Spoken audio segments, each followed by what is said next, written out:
just ask them. Yeah, So interrupt me. Just like to welcome Madelaine.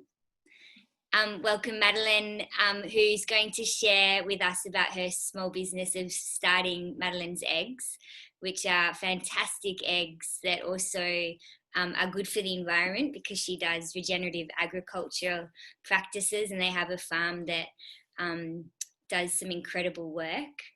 And Madelaine started this business when she was 12, and it's such an honour to have you here, Madelaine. Thank you for joining us. Over to you. Oh. Thanks, Rachel. It was actually so when I was 8, count those first 4 years. So yeah, it started when I was 8 as a homeschooling project. Can everyone hear me all right?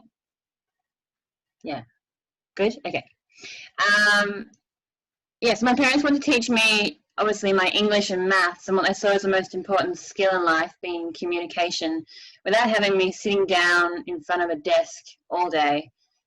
So they thought if I ran a business, I could learn all those skills. So English, writing out invoices, writing out, like handwriting my egg cartons, maths, I had to keep daily records of how many eggs I was getting. I had to obviously, people bought multiple dozens, work out the total price.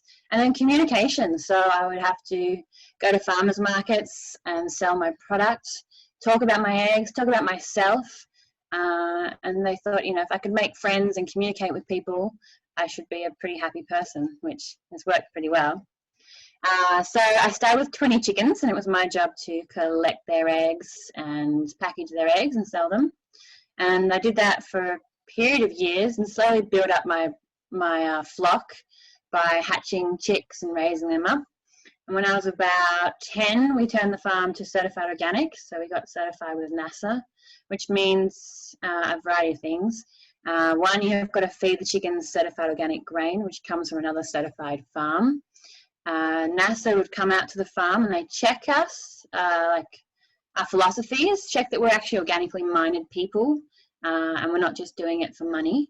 And they check that the animals look healthy. They check our records to check that there's the right amount of food has been brought to feed that many hens to produce that many eggs. So I'm not just buying supermarket, $2 eggs and putting them in my packaging and selling them for more expensive eggs. I can't actually remember how much I sold eggs for when I was 8, but it was definitely a lot less than what I charge now.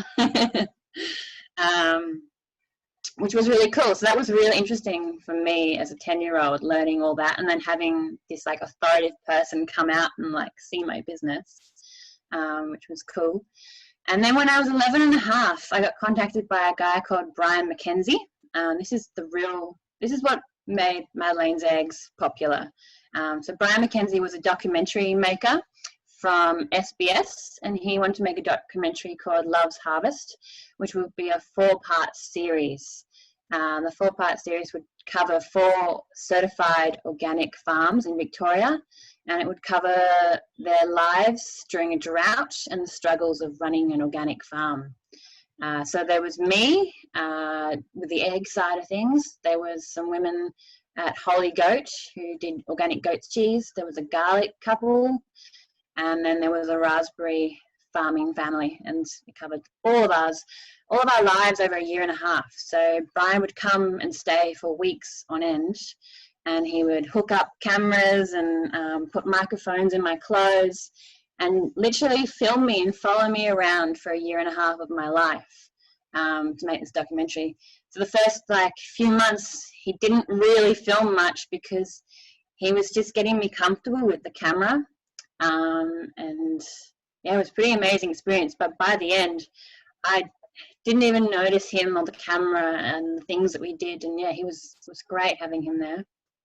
And then he spent another 6 months editing it and putting it up, and he gave it to SBS and they launched it, which was pretty exciting. So he normally with a documentary, when you release a documentary, Brian was telling me that the first 2 are the most popular, and then the votes go down from there. So he wanted to put what he thought were his 2 best videos first, and then his 2 not as great videos last.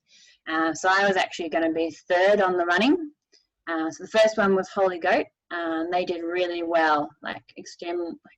He was really impressed with the amount of views they got. And then second was the garlic, I think, and then I was third. And my video actually got the most views out of any of the videos that he did. And he won Documentary Maker of the Year for that documentary, Love's Harvest, which was pretty cool. So after that,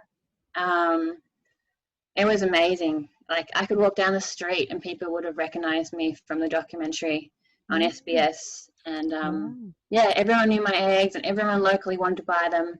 So that was like how my business got a name for itself.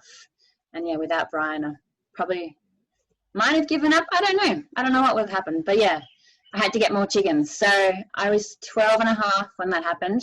And I had about 250 chickens. And I remember I went out and bought 100 laying like baby chicks and then raised them up. So over a few years, I had about 400.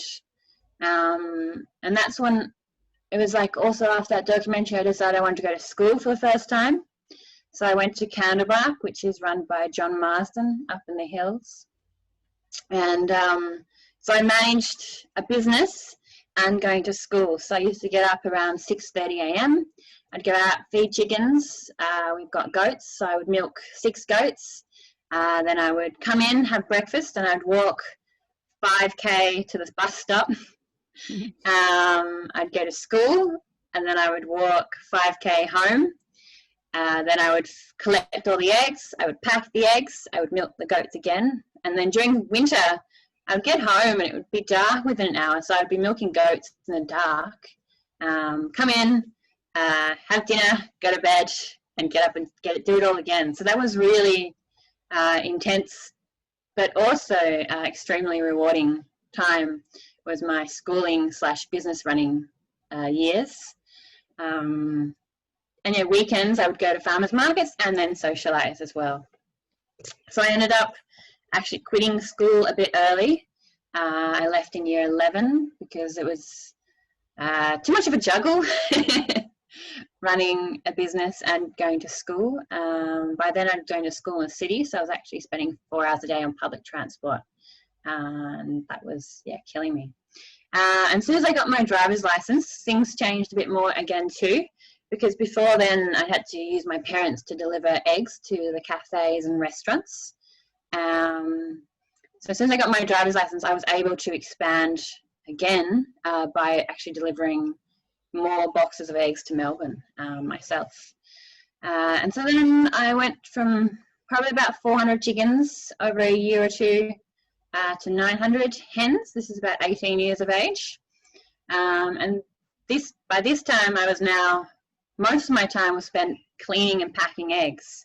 So I was spending about 4 hours a day, every day, 7 days a week, packing eggs, which is a lot of time because if I missed a day for some reason, it was 8 hours the next day. And yeah, really intense. So I often would bribe family members to pack with me, or if friends came over to see me, they would pack eggs for a few hours too. Good fun friends I have. So at 18, I decided I needed to get an egg cleaning grading machine if I wanted to keep going with the business, which I did, because this was just a ridiculous amount of time to be spending cleaning and packing eggs. Sorry, that's my phone.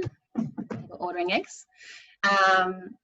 So I decided to go to crowdfunding. I saw a video by a singer-songwriter called Amanda Palmer. And she wanted to make an album, but something with her album was just too hard. So she decided to do a crowdfunding video.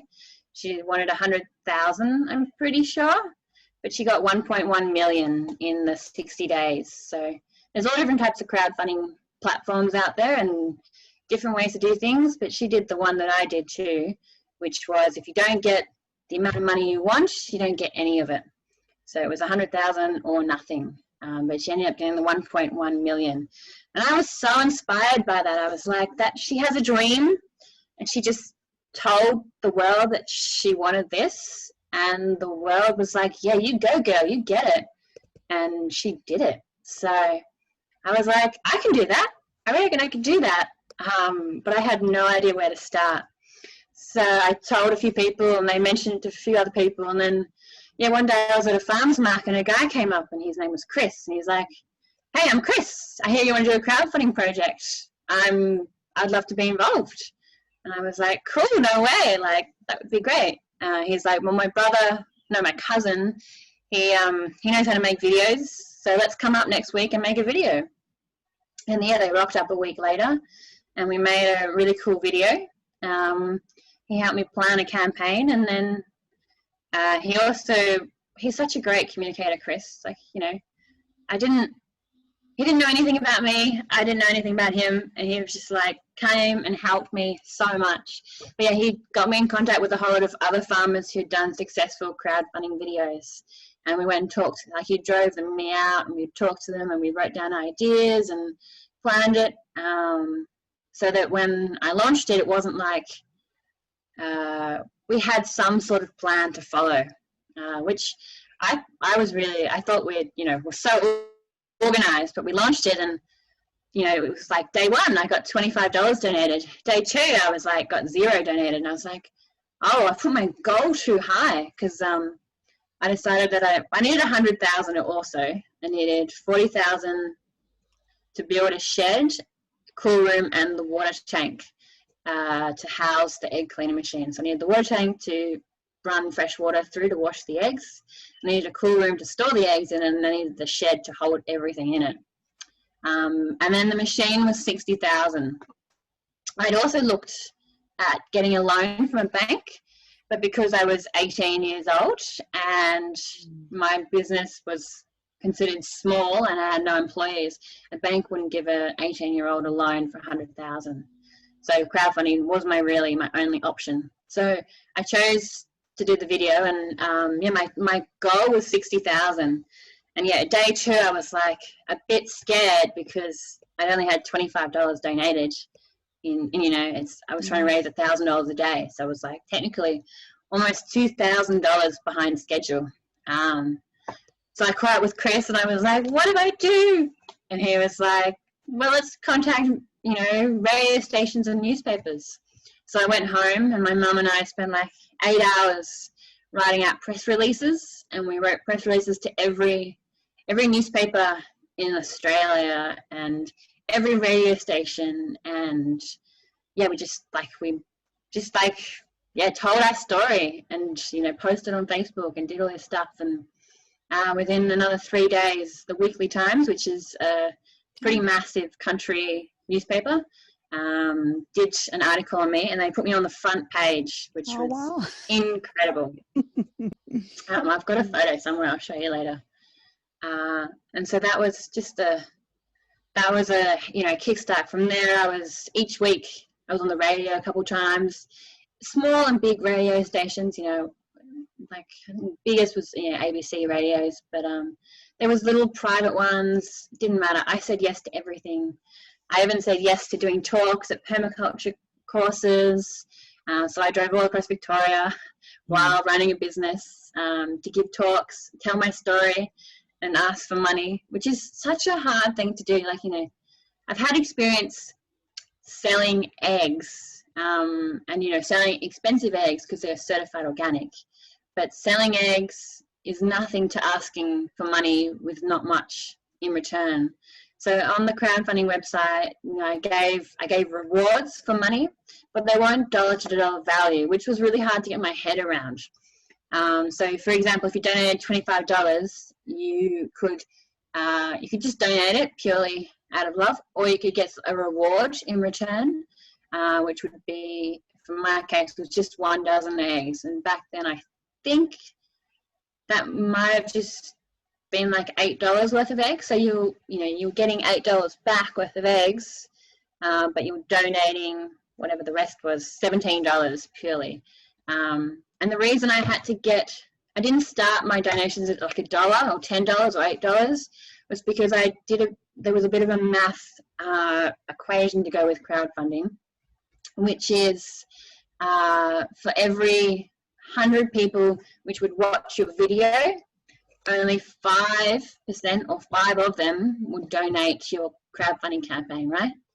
And then the average person who donates something as little as $20.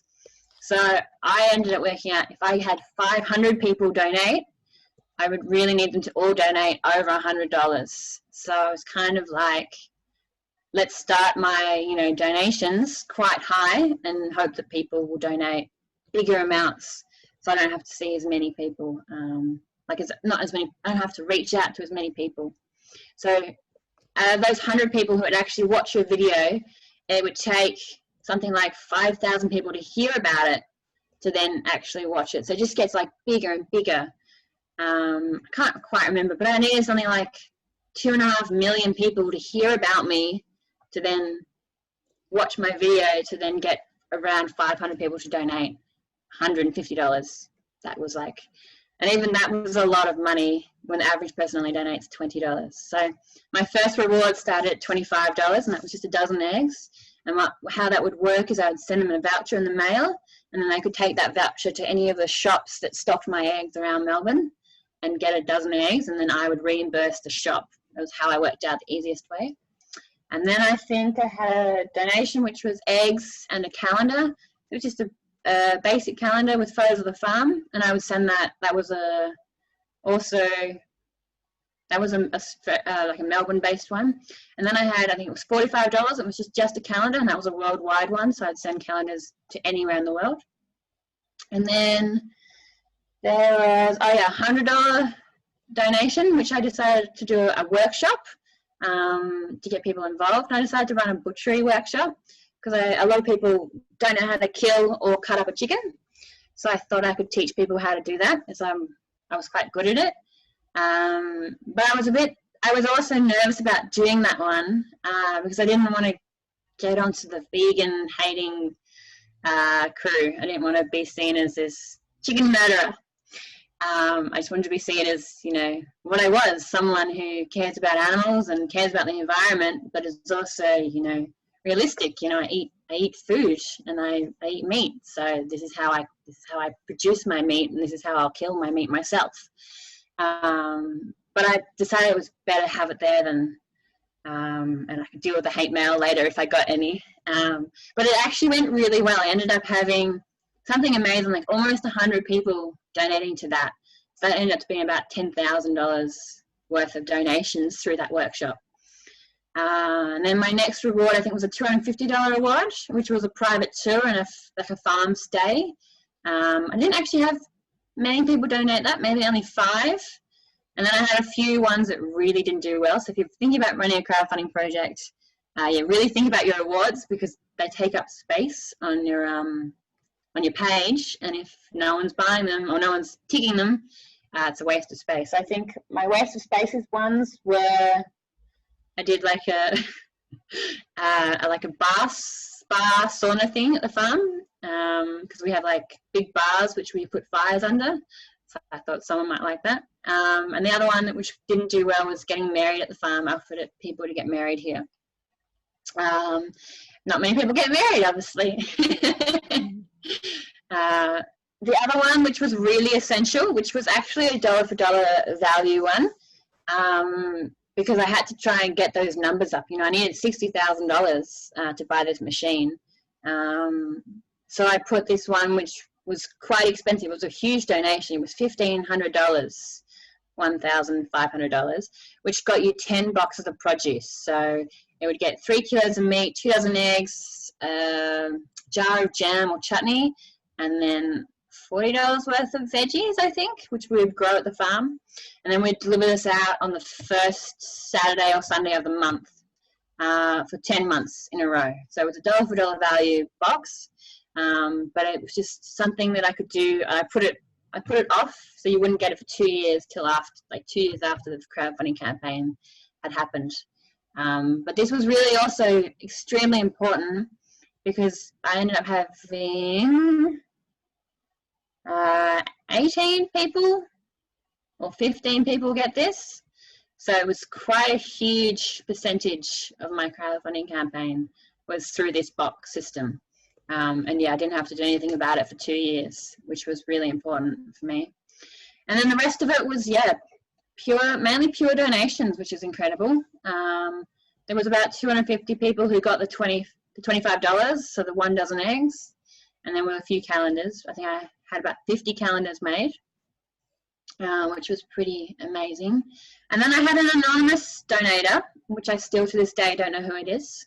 I mean, I've tried guessing, like uncles, aunts, random friends who I think have money, but I really can't work it out. So this came one day in the mail, probably about halfway. So I was maybe just at about $25,000 donated. Still had a long way to go.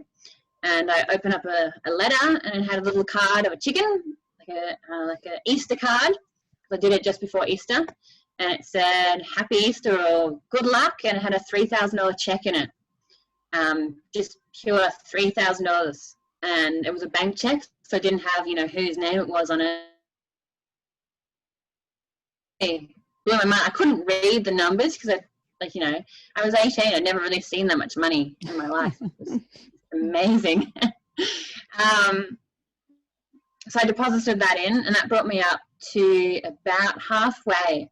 So then, this is another crucial part of the thing about running a campaign, was I sent a message out to everyone that had donated thus far and said, if you can find a friend to donate as much as you did tonight, we could hit 60,000 tomorrow, because we're so close to 30,000. And I sent this out to everyone who had donated, and it really got people moving. They got excited because if the money doesn't leave their account until we've altogether hit 60,000.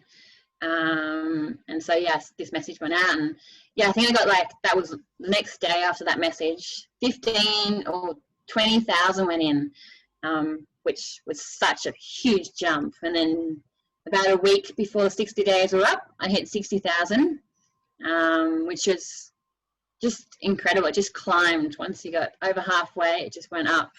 It was so amazing to watch and to hear people's comments and stories, and it was really incredible. And then I ended up getting $68,000 total in the end, which was really good because I hadn't thought about import tax with the egg cleaning grading machine. So the import tax was about $7,000. So this all happened when between 18 and 19 years of age. And so I had 900 hens laying at the time. And then since then, till the birth of my first child, I could build up the business. So I got some friends in to deliver the eggs. So we started delivering twice a week to Melbourne instead of once a week, which meant the eggs were fresher. And every time I ordered baby chicks and to raise them up, I'd just get more and more. Because that feeling, I have always had a huge waiting list of shops and clients, restaurants, families who want eggs delivered, but never been able to actually, fulfill it all because, I'm a small farm, and I really care about the environment and ethics and sustainability and how my animals are treated. So everything I've done takes a long time, I feel. I'm 26, so I spent 18 years working on this, which is a long time to be running a business. Very awesome. So what was I up to? Crowdfunding.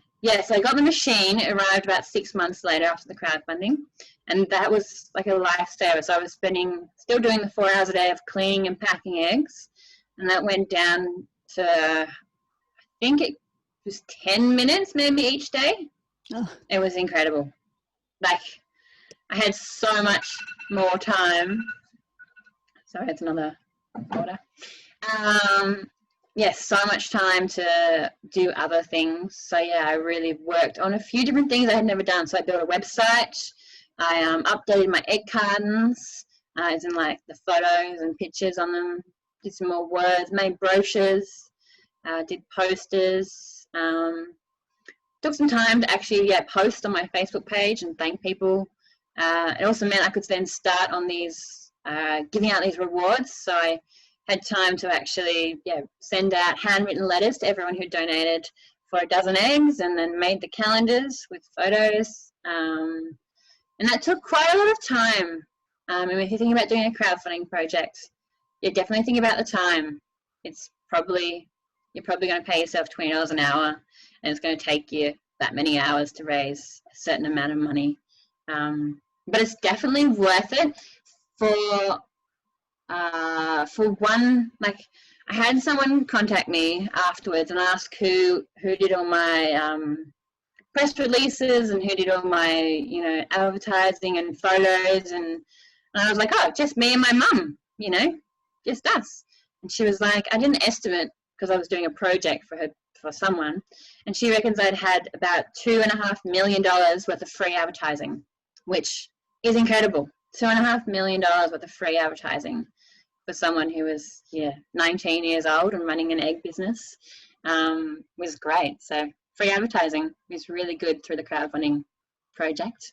And yeah, people really loved it, and people still talk about it. And I have like uni professors come to me at farmers markets and say, I share your video with my students and encourage them that, you know, dreams are possible, dreams can be done, which is awesome. So the next big jump in my business was actually when I fell pregnant with my firstborn, Lorian, because I was like, oh yeah, I can have a baby and run a business. That's no problem. I hadn't ever considered babies waking up all night. I hadn't considered that they just breastfeed for 4 hours long. I hadn't really thought of that.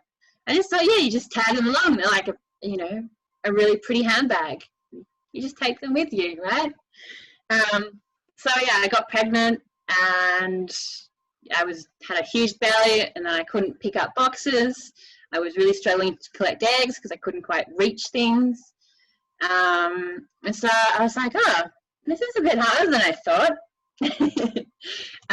So I ended up getting my first employee, and he came in and I trained him up, and he was just doing mainly the things that I couldn't do. So collecting eggs, moving chicken houses, because we move chicken houses every 2 days, fixing fences, you know, feeding dogs, doing all that kind of stuff. I actually managed to get rid of my twice-a-day milking of goats and give that to my younger siblings. It's a good project for them. And I took up a new job to cover his wage. I went and worked at a local school as a chef, and I cooked for 100 kids every day, which was I'd never done anything like that. That was great. I did that while I was pregnant. And then about 3 weeks before I was due to give birth, I quit that job, and I didn't do much besides pack eggs, I think, and wait for the baby. And then the baby arrived, and I was actually I nearly died. I hemorrhaged really badly, and I was really weak, and I was in hospital for a few weeks. And I hadn't ever considered that.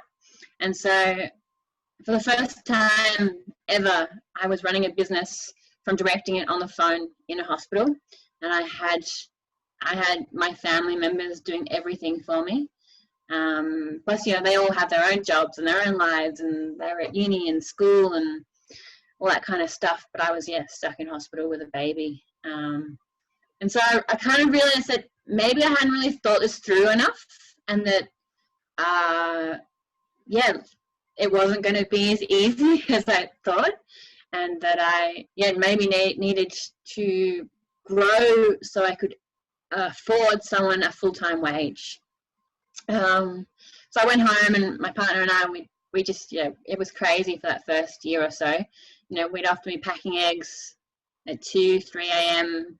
to get them out for the next morning because we hadn't had time during the day, but the baby was awake then, so we'd do it while the baby was awake. There were some, hard years. But also, we grew really fast. So I went from, 3,000 laying hens, to almost 5,000 laying hens within a year. So I almost doubled within a year, so that I could have enough eggs to pay for a wage for a few people. And that's what I did. So I ended up employing my cousins and family because they were around, and they were people who had supported me around the baby's birth, around Lorian's birth. And my cousins in particular, absolutely loved it. They just finished school. They hadn't any real job, and so they worked full time, and they worked their butts off really hard. We yeah, train them heaps, and they love it so much that now these two boys in particular are studying at uni agriculture and farming, which is really cool. So now I have 6,000 laying hens, well, thereabouts, might be a few less, few more, and then I have 5 full-time employees, and yeah, they do mainly all the lifting, so collecting eggs, checking the chickens, feeding the baby chicks, yeah, moving houses, packing eggs, fixing all the feeders and waterers, and yeah, mowing grass, chainsawing, fixing fences, all that kind of stuff. And then I have one of those does the delivering to Melbourne, to all the shops and cafes. And my job has kind of become the emergency help / I do all the bookwork. The bigger the business gets, the more bookwork you have. So I'm in contact with 50 to 60 health food shops each week. So they put all their orders in via text messages, emails, and I have to collect all their orders, put them onto a spreadsheet, and then get that ready for the delivery driver so that it's clear and yeah, everyone gets exactly what they want. And then there's that other side of collecting payments. So I used to spend hours each week, like after dinner, doing bookwork. So reconciling through QuickBooks, collecting all those payments, and it just goes on and on, the payment side of things. Paying bills, fixing things, checking people have paid. I was really bad at that. I always felt really bad calling my shop saying, you owe me lots of money, can you pay me? I always really struggled with that. So I ended up getting a bookkeeper about 6 months ago. Her name's Michelle. She's amazing. If you ever start running a business, get a bookkeeper from day one. I think I should have done that. She often tells me off for slack bookkeeping, and she's really professional. Like, you know, when she calls a shop, you know, her name's Michelle. I feel like she's just like queen bookkeeper. She gets money back real quick, and yeah, she's really good. Really prompts, you know, fast emails and all that kind of stuff. I've also, you know, employing people is a whole nother side. So it's like having more children. I mean, you've got to think about everything. You know, when you have a kid, you know, you've got to think about what clothes they have now, what clothes they're going to grow into. You've got to, and then you got to make sure you put the clothes they've grown out of in boxes, or give them away, or remember who's having a baby next and who needs that. You've got to think about dietary things. You know, they need a certain amount of veggies each day. They need some, you know, proteins, eggs, you know, meat, whatever. You know, they're babies, they like to drink lots of milk and yogurt. You know, you think about their dietary, you think about their clothing, you think about their personality. So, you know, some kids really want to read books each day. Some kids want to go for a run. You've got to make sure they get enough exercise, all this kind of stuff. And having employees is the same thing. You've got to make sure they have enough free time. They feel like they've got enough money. They can afford rent, food, their own clothing. You've got to, you know, take into account their personal lives, and then working extra time, their mental health. You've got to, you know, you can't have someone turning up to work who's going through a breakup, or, you know, a family member's died, or something's happened which is traumatic. You've got to give them time to grieve and help. And then, you know, if someone hurts their back at work, you know, you've got to provide physio things. And yeah, just, you got to think about, like, as great as it is having them, you've kind of got to think about each and every single one of them as another child almost. And then also how they work together. Like, some of them work better together, some of them don't like each other, so you can't have them working on the same days. Some of them are more messy, some of them are OCD at cleaning, which is great, but not so good for the ones who aren't. It's just like a whole other thing to get around, which is great learning, but challenging. And then there's the whole, I don't know if anyone has employees, but there's all the insurance and working with WorkSafe, doing all their payrolls and all that kind of stuff. I'd never done anything like that. I have actually have extreme dyslexia, so I'm getting better, but for many years, reading and writing was the hardest thing about running a business. Like, yeah, you put me on TV or stand me up in front of a crowd, put me in a farmer's market, you know, make me build a chicken shed. I can do any of that. You know, drive a large vehicle, move a crane. Yeah, no problem. Make me write a sentence. Yeah, that was hard. Or apply to an email or a complaint. Yeah, that's tricky. So everyone has their weaknesses, I guess. And running a business has really forced me to overcome that and, yeah, get good at it. I mean, like I said, having a bookkeeper, I realized how terrible I still am, even though I thought I was better and good. Yeah, Michelle's like, no, this isn't good enough. Go do it like this. So always learning. So that's the employee part. What else? So a bit more about farming. I mean, ask questions if you've got any questions, guys. But the farming side of things, maybe I'll start from the beginning with them, a bit of a timeline with chickens. So to be organic, the chicks have to be raised on organic feed from day one. So if I was just a normal free-range farm, or people like to use the pasture-raised pasture farm, I could, even though if I wasn't certified, I could buy chickens in at 16 to 18 weeks, so pretty much mature size, but just not laying eggs yet. I could put these onto my free-range farm and call them free-range chickens as soon as they start laying their eggs. But what most consumers don't understand is those chickens, up until those 16 to 18 weeks, have actually been in a barn or a cage. So chickens are only kept commercially for a year and a half. So this is the first 18 weeks of their life. It's almost half, well, not half the life, but a good percentage of their life is still in a cage in a barn.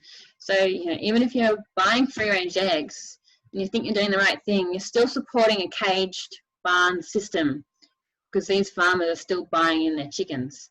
So one of the most important things when it comes to buying eggs is to buy organic eggs, because it means that chicken has been free-ranging from the day it hatched, kind of.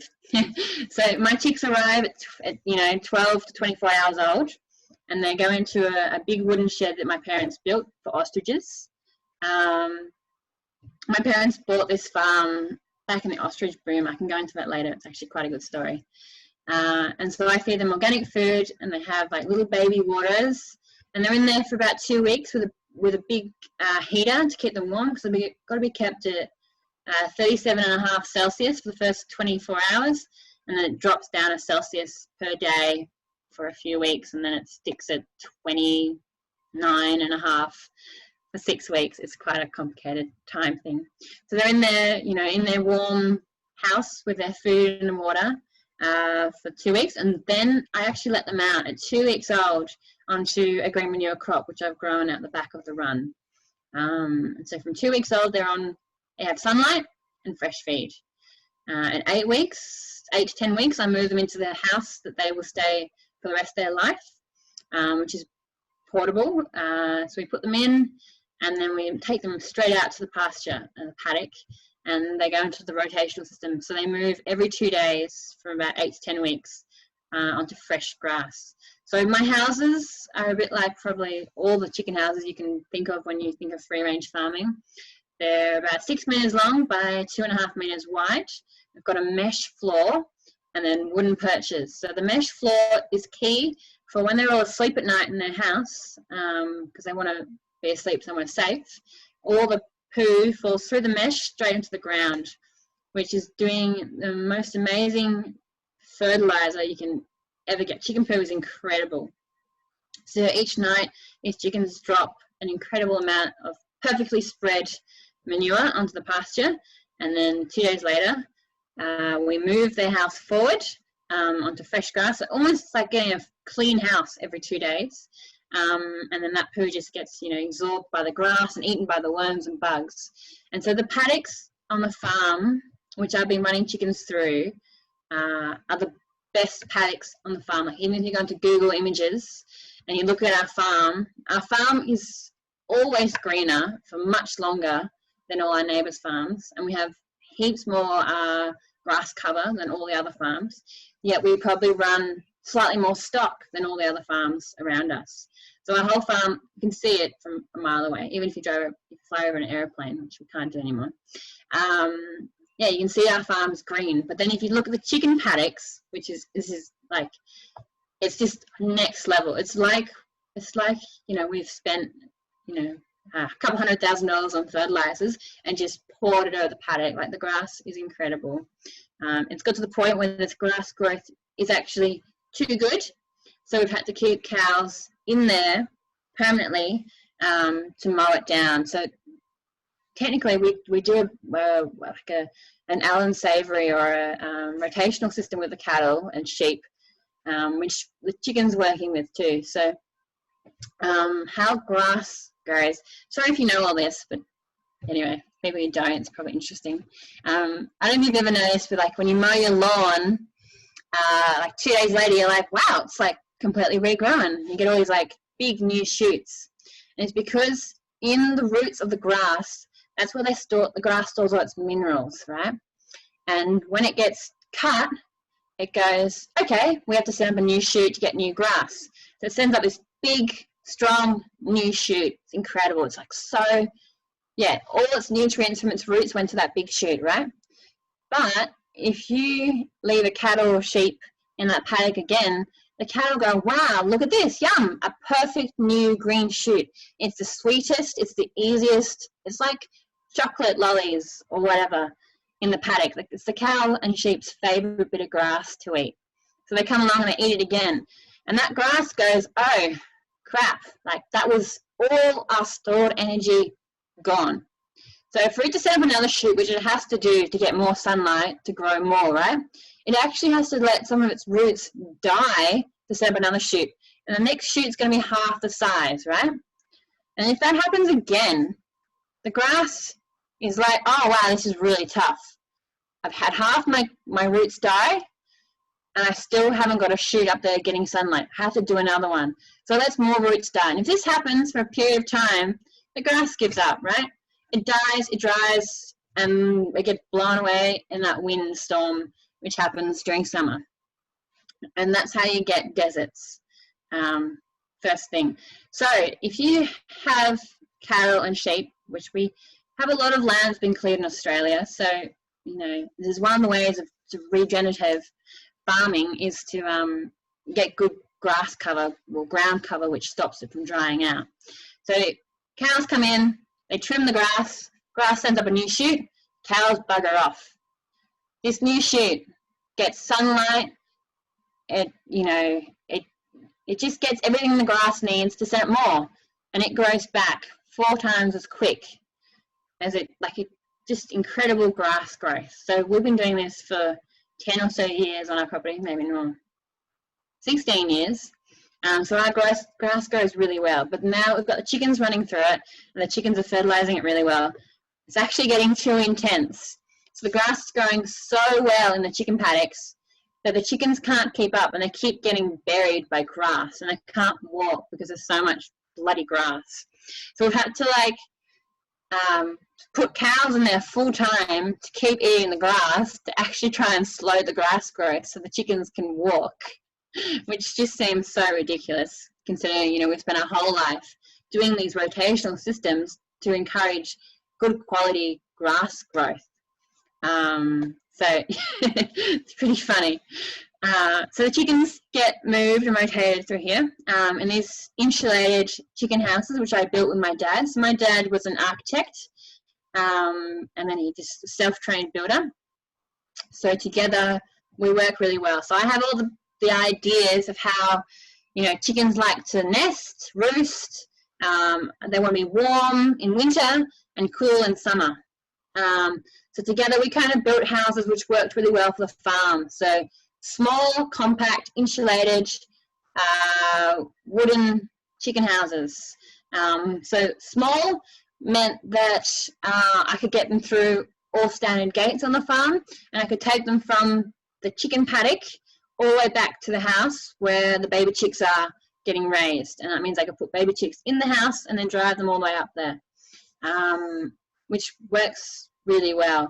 Because I've seen, there's like lots of people I see who have these huge chicken houses, right, which are portable, but yet they have to use a bulldozer to pull it during winter or a tractor during summer. And I don't want a tractor or a bulldozer going across my beautiful pasture. I don't want to crush my grass. So we use everything with a quad bike, and a quad bike has a pulling capacity of around a ton. So everything has to be under a ton or around a ton. So quite small. And we always move the chicken houses during the day when the chickens are all out, so that it's just moving the house, which is probably only weighs about 300 kilos, if that. And then so the chickens are rotating through the cells, which we originally built for the cattle. And the cells have, they're just like plain electric wires with white stringy poles to hold them up. And under every second cow fence, we have a line of pipe, which is plumbed with high pressure water. So I've just like clicked into this water, and I run garden hoses to the chicken house, which go to storage boxes in the chicken house, which then let water drip out into little waterers.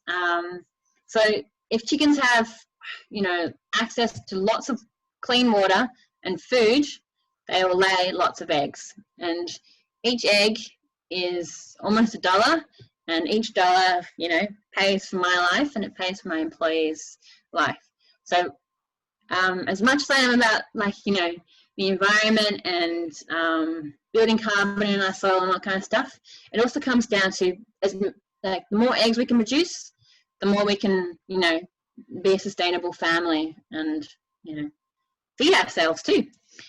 So if chickens are happy, healthy, they'll lay lots of eggs. That's it, which is really easy. So it makes, everything we do is about making sure those chickens are happy, which is so easy. What else about the chickens? Okay, so with predators, there's a few different predators. Foxes and eagles are my biggest problem. Foxes, because they just come and kill chickens, and they can eat. Well, they're just horrible sometimes. They can come in, they'll kill 30 chickens, and they'll just take one and leave. It's such a waste.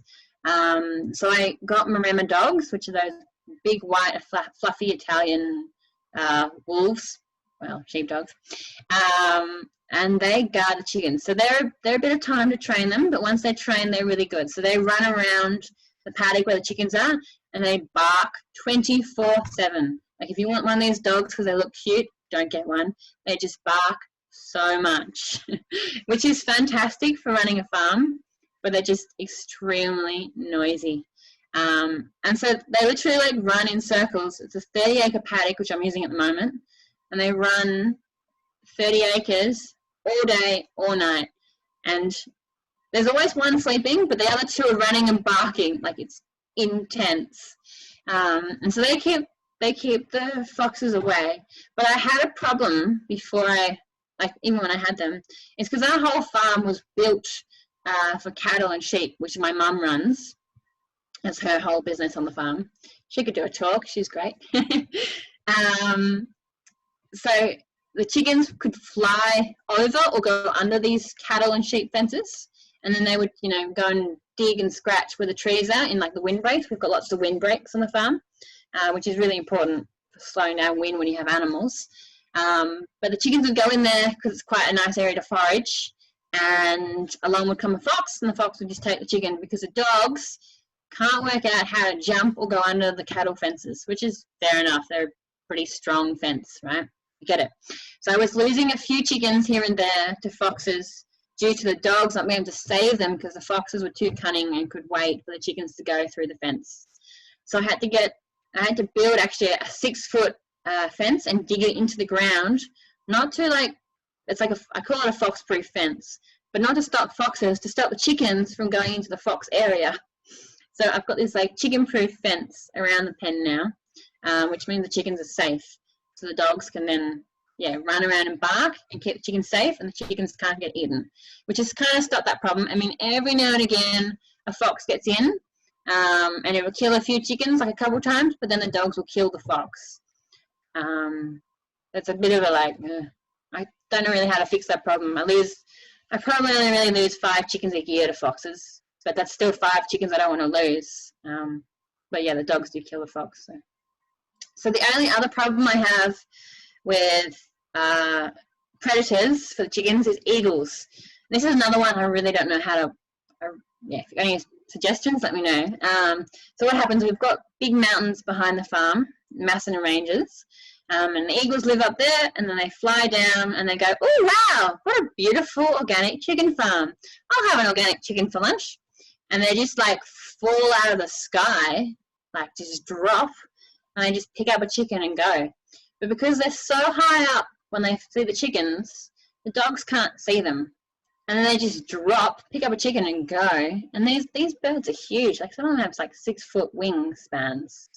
And they're native eagles, and they're rare. So I have no idea how to stop them because I'm not out there all day. I mean, obviously when we're out there, when the employees and I are out there, we scream and we toot and we make noise so the eagles go away. But the times in the morning, like when we're all doing other things, there are times when we lose chickens to eagles because of these wild birds coming down.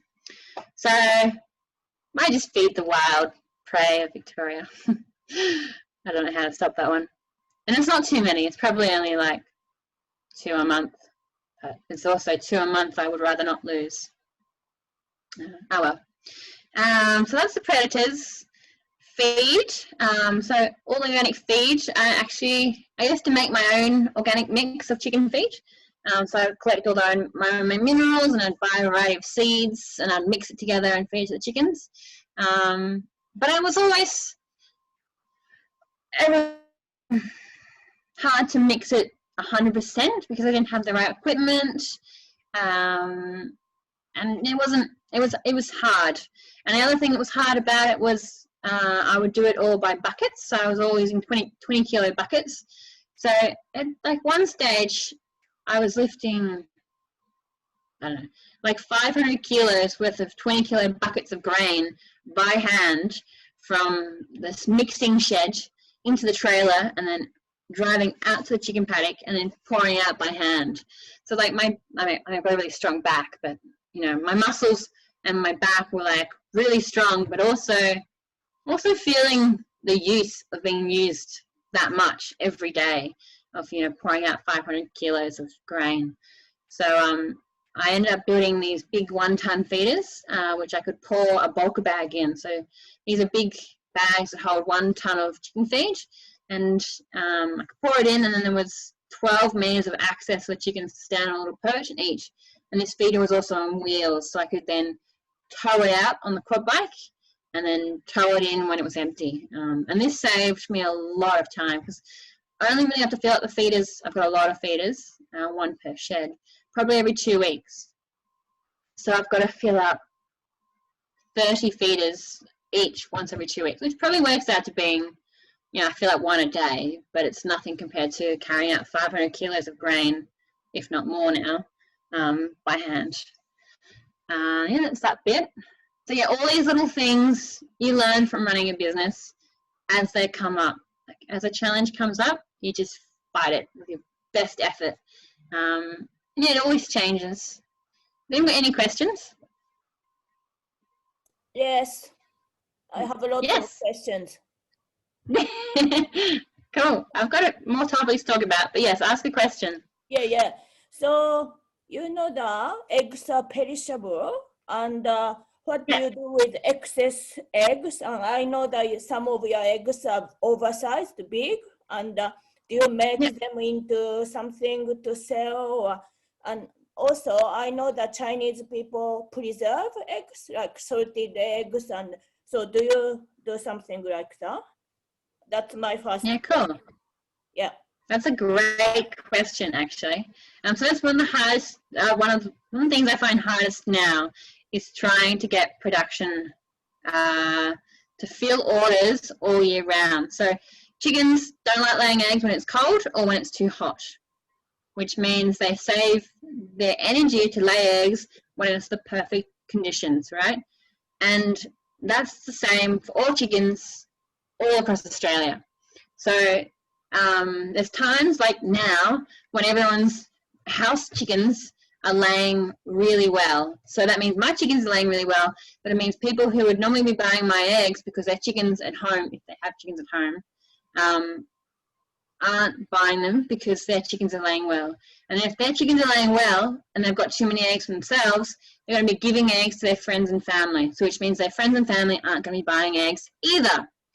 So it kind of gets this problem where all of a sudden people just stop buying eggs, but my chickens are laying the best they've ever been laying.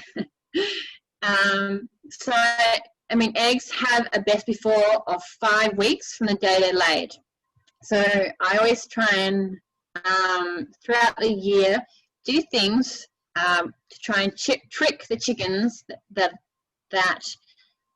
so when they first start laying, for example, they will lay good quality, good size eggs, meaning bigger eggs,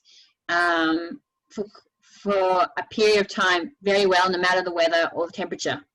So I have all my chickens start to laying eggs just before it gets too cold. So I have like a batch of chickens start laying, middle of March, and another batch of chickens start laying middle of May, another batch of chickens start laying like end of June, early July. And that means those months when there's no eggs, I've got, fresh, like strong hens pumping out eggs. And then the rest of the year, they're, older, so they're not laying as many eggs. But back to your question with storage. So when I do have too many eggs, I have a bit of normally it's probably only about a month or two of the year now where I have eggs sitting in my cool room. But normally all the eggs laid on a Monday, Tuesday, Wednesday, and Thursday will get delivered out Friday morning. All the eggs laid Friday, Saturday, Sunday get delivered out Monday morning. So there's no, eggs, the longest they are in my cool room is 4 days, the Monday eggs to the Friday delivery, right? But if I get if I get an oversupply, what I do is I'll send out, for example, Monday, Tuesday, Wednesday's eggs on Friday's delivery, and then I'll send out Thursday, Friday, Saturday's eggs on Monday's delivery. And so I'm only really keeping Sundays and Monday's egg, I don't know if you get that, but it's only ever the freshest. It's like 24 hours worth of eggs. Eggs only get 24 hours older than they were, or 48 hours older than they were going out, like that. And then I can do that for about a week. So I can have a backlog of a week in my cool room, and after about a backlog of a week, it puts the best before date in the shop too short. So then I'll do things like specials, or I'll bring a new shop onto my delivery list, or things like that. I also try and do all my promotional stuff. So posters, new brochures, most of my, if I get any professional photos done, I'll do my professional photos to be posting on Instagram and Facebook prior or just before I know I'm going to have an influx of eggs, so that people are, when they go to the shop to buy eggs, they've seen a photo on Instagram of me and it's a bit more familiar, and they remember that, oh yeah, her eggs are good, yes, I'll get those eggs, or that kind of thing. So that's how I deal with that. Does that make sense? Oh yeah, you're asking about preserving them. We at the farm, there's lots of people, there's about 15 or 20 of us that live here. So with all the cracked eggs and ones that are too big and bad shaped and all that kind of stuff, I sell all the cracked eggs we eat, and then if we eat more than we have cracked and damaged through packing and picking, we'll eat the seconds. So the seconds are ones that are weak shells, they're weak shells, funny shapes, too big and too small. So those ones I put into cartons. I don't sell them off the farm because they're hard to get to places, because they're mainly weak shelled eggs, and so I don't know how they're going to travel in a box, on a road, across along our dirt driveway. We've got a really long driveway to a shop. So I built a farm stall about a year ago at our gate. So it's like on the side of the road, it's got an honesty box so people can put money into a box there. And I've been selling all those ones I can't sell through there. So I've been packaging up what I call seconds, selling them through there. And then the ones that are too big, so I actually buy duck trays for duck eggs, because duck eggs are bigger. And I put all those big eggs in trays and sell them up there, which has been working really well. So that used to be almost a throw-out product. I mean, the pigs got it, but I would throw it out. And there was a lot of eggs that could get thrown out because of that. The pigs enjoyed them, but it's not like they're good quality organic eggs, and they're getting thrown out because they're too big. It just seems ridiculous. So this farm store has been amazing for that. Yeah. That's a great question. Sorry, I just missed because my internet wasn't stable. So do you salted eggs ferment? Ferment? No, I don't ferment them. But I make a lot of mayonnaise. Huh? Yeah. Have you made salted eggs? No, I haven't. You have to send me a recipe. Oh, you've cut out. Can I jump in and ask, can you hear me, Madelaine? Yeah. Cool, yeah, I've just got a speaker, so I never know where it's picking up my microphone. Yeah, so I wanted to pick up on something you said about having a bookkeeper, because I find, for me, I have a similar weakness around written and, I'm actually trained in math, I did a degree in maths, but despite that, I really hate bookkeeping. I think it actually comes with the territory because mathematicians don't like complicated things. That's why we try and simplify them. But anyway, yeah, I don't like. I kind of like when someone sends me an email, I kind of just want to throw my phone against the wall because I don't like online written communication. I would way rather be face to face.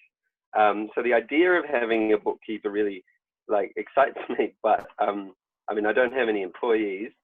I couldn't employ a bookkeeper at this stage. How does that work? How do you run a how do you pay a bookkeeper? Do they work for multiple clients and they take a cut, or how does that?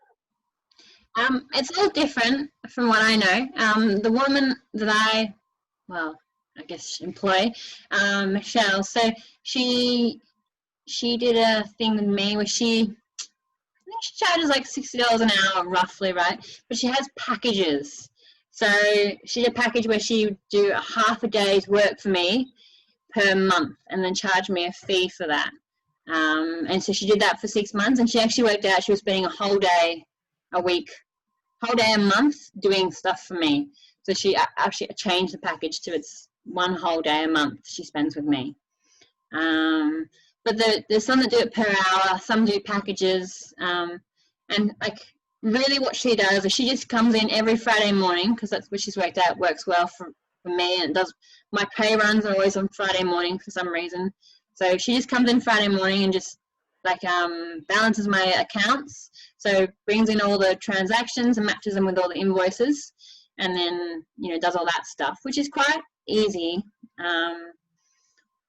That side of things is easy. It's when it gets to the tax stuff, which I find it gets complicated. So she does all my tax returns and stuff now too.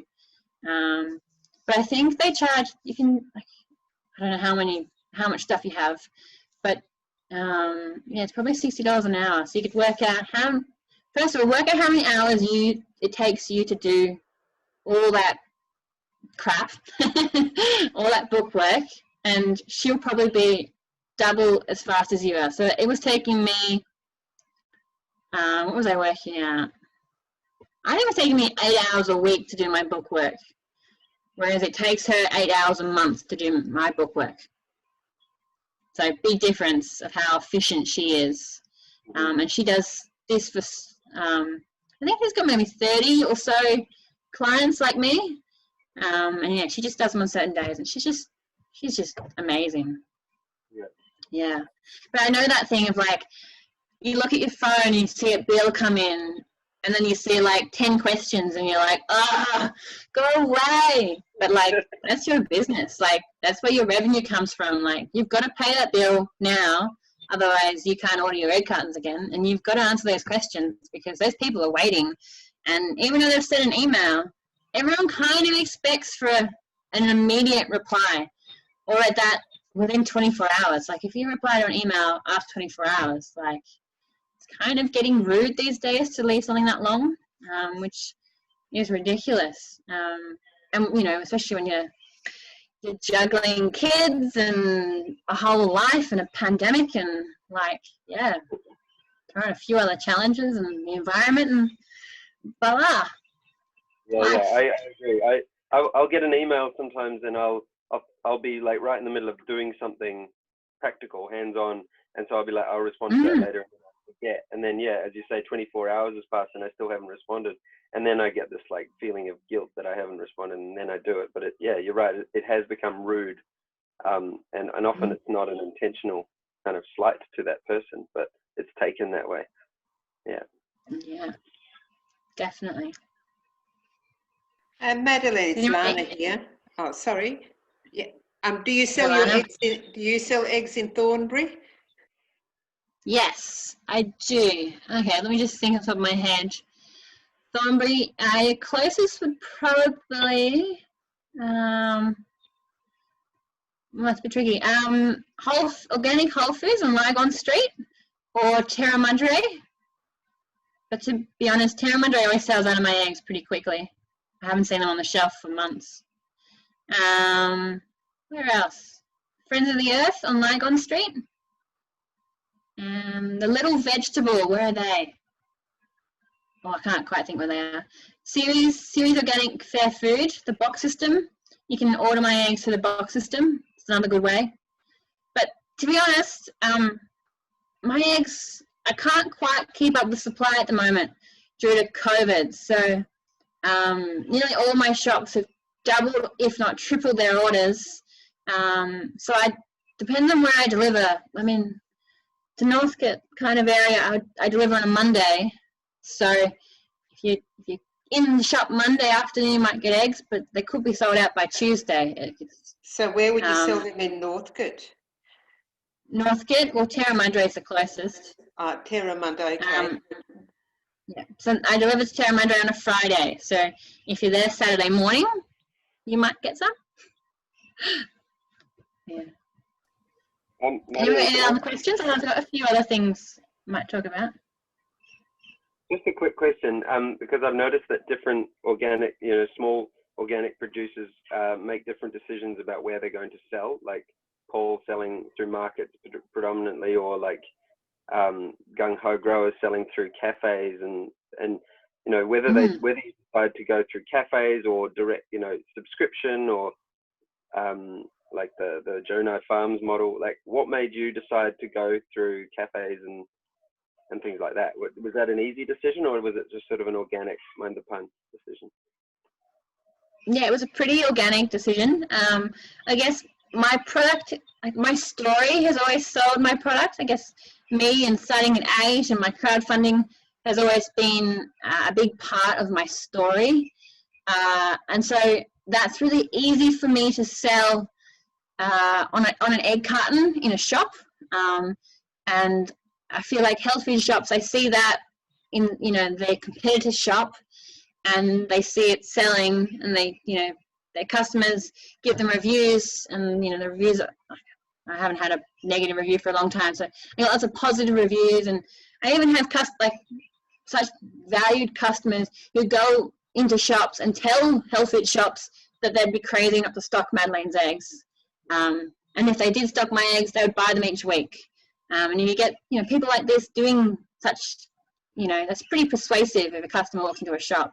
So most of my, probably 55, there's probably about 55 health food shops in Melbourne which stock my eggs. And it's probably because of that reason. My story's easy to sell in an egg carton, whereas the few cafes and restaurants I supply, they've got it on their menu, but it's hard to like their menus, you know, full of all the food. Like you can't really say like these eggs in all the food is from this farm. They don't have like a breakdown of the farmers that produce the food for their, you know, their recipe.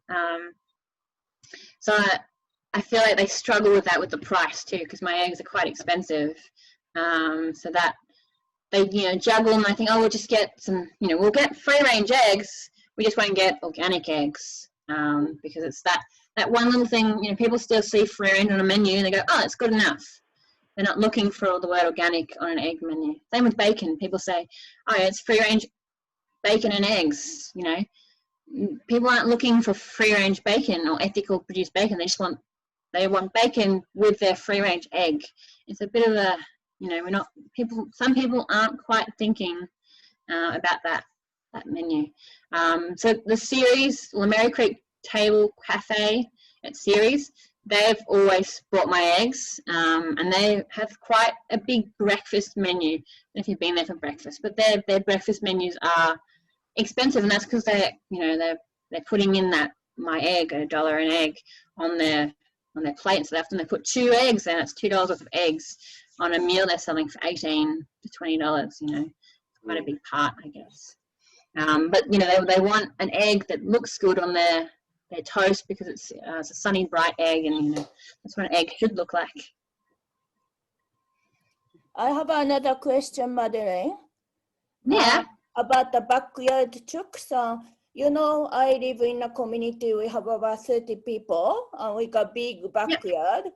What kind of chicken system do you recommend? Do you recommend a portable chick pen, or how many chickens, or what do you recommend?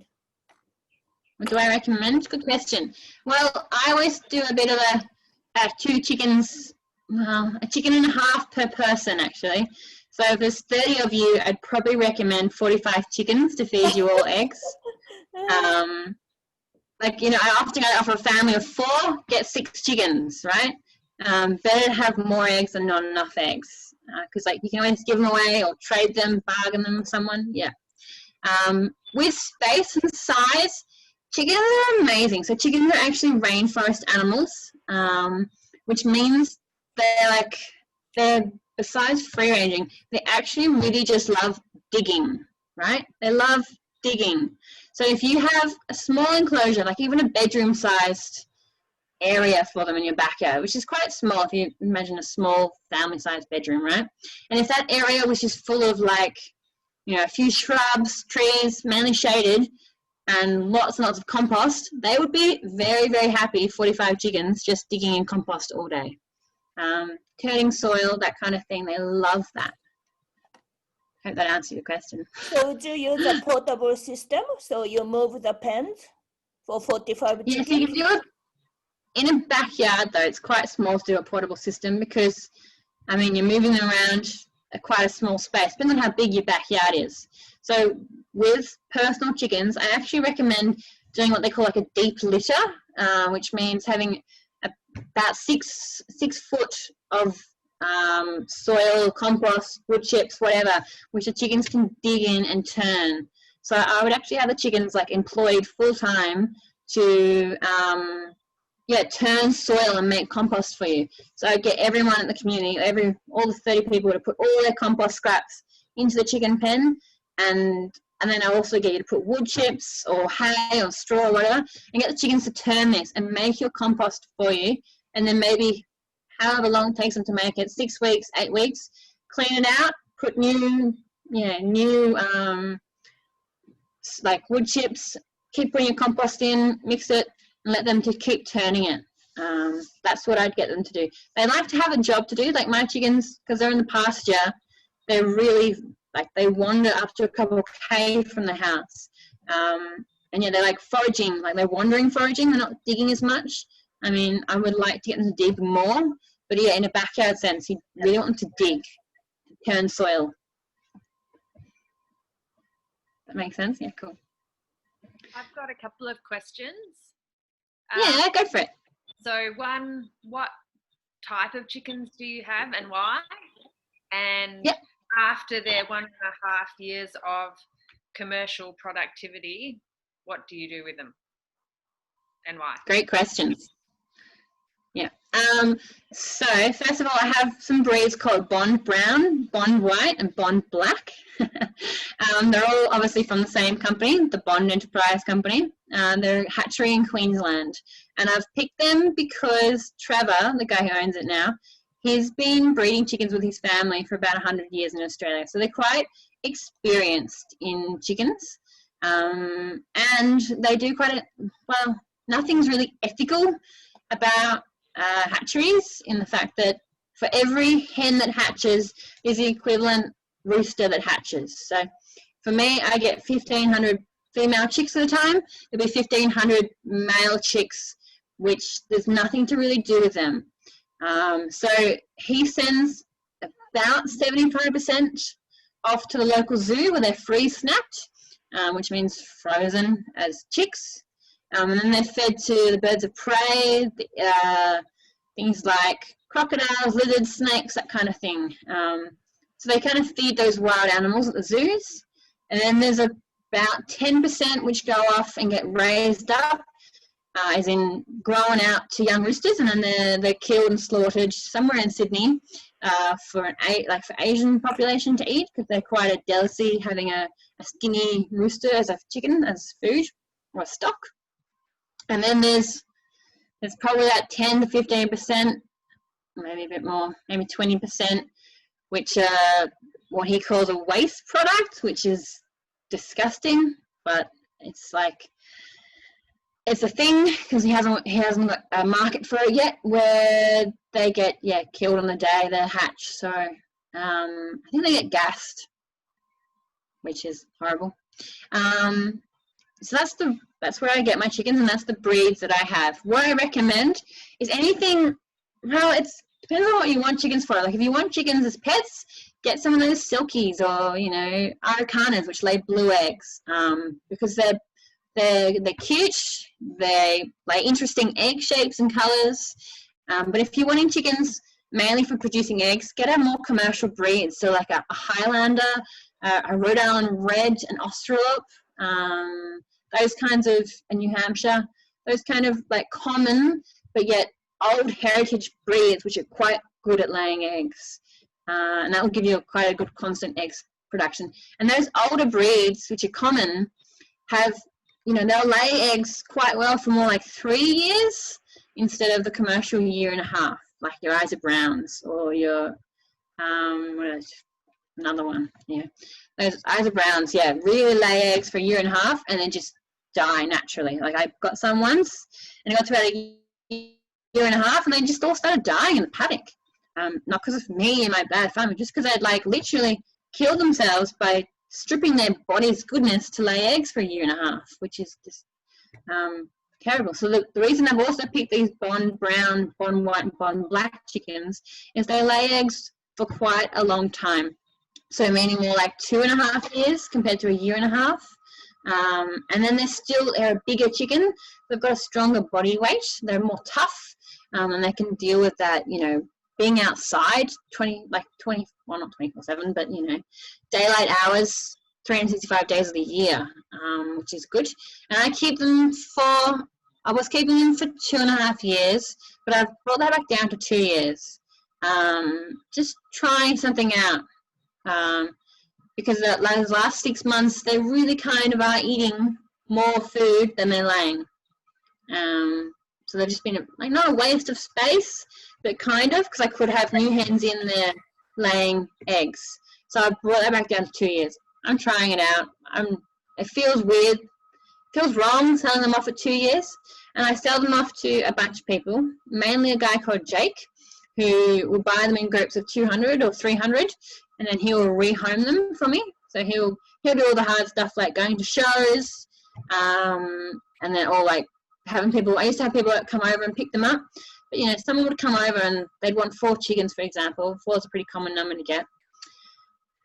And then they would want to pick that one, and then you try and get that one, and that one will run away. But then they want another one, you try and get that one, that one will run away. And then people, the whole world's changed. But like people used to say, I'll be there at 9 a.m. And people would come at 9 a.m., right? But things have changed. People say, I'll be there at 9 a.m. and they won't turn up until 3 p.m. And like, I don't have time to spend all day waiting around for someone to come get chickens. So then what I started doing when I was selling chickens from home is so they wanted 4 chickens. I'd go out to the paddock, I'd get 4 chickens, I'd put them in a box, and I'd leave them at the house till they arrived so I could keep working. And then people started not actually showing up at all. So I got really sick of this, and I thought I'll just sell them to Jake, and he's got a few other mates, I'll sell them to him now. And they come and they pick up 200, and I don't have to deal with people, which sounds terrible because I love people, but you just can't, when you're trying to sell, 1,000 to 1,500 chickens within a 6-week period, that's a lot of people coming to get 4 chickens at a time. It's a lot of backwards and forwards communication. So yeah, just move that on. It's another part I don't really deal with now. It's the rehoming. And then occasionally I won't get, like Jake will get too many for him, and we'll have to do a few, like where I get them processed at an abattoir in Dandenong and then just sell them to restaurants. My mum deals with a lot of great restaurants, and they'll make stock and do stuff like that.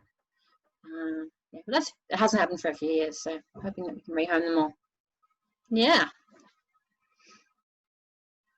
Great. Any more questions, or should I?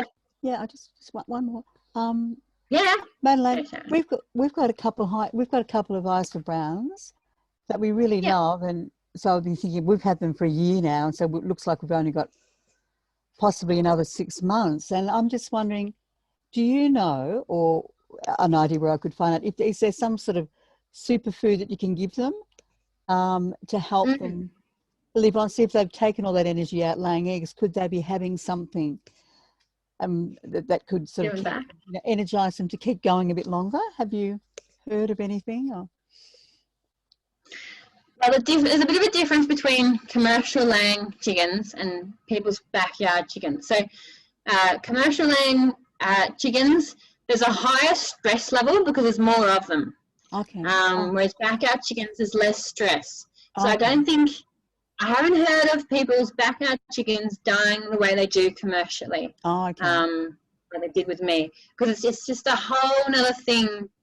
I mean, ideally, I'd have all my chickens in groups of like under 50, but just that's not possible when you're trying to, make a living from it. Right. But yeah, you could. I mean, if you're not doing it already, you could try collecting their eggshells and then putting them in the oven for a few minutes at quite a high temperature, like 180 to 200, and then grinding them up and then giving them back that calcium that they've given you, because that's like one of the key bits that they need for like the egg itself is not too hard. It's the egg shell, which takes a lot of calcium out of their bones, which is why the Isla Browns tend to not last so long commercially. So giving them the eggshells back would be my best, Right. I can recommend that. Thank you.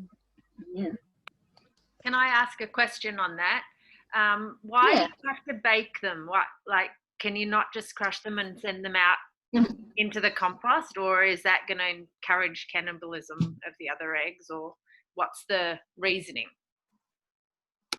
Yep, it's to encourage the if you I found when I was feeding them back their raw shells, they would get a taste for the eggshell because it's got quite a lot of minerals in it. So I found if you heated it, it would change the flavor of the eggshell, and so they wouldn't see it as an eggshell, they'd see it as a food source. That's the only reason for cooking it.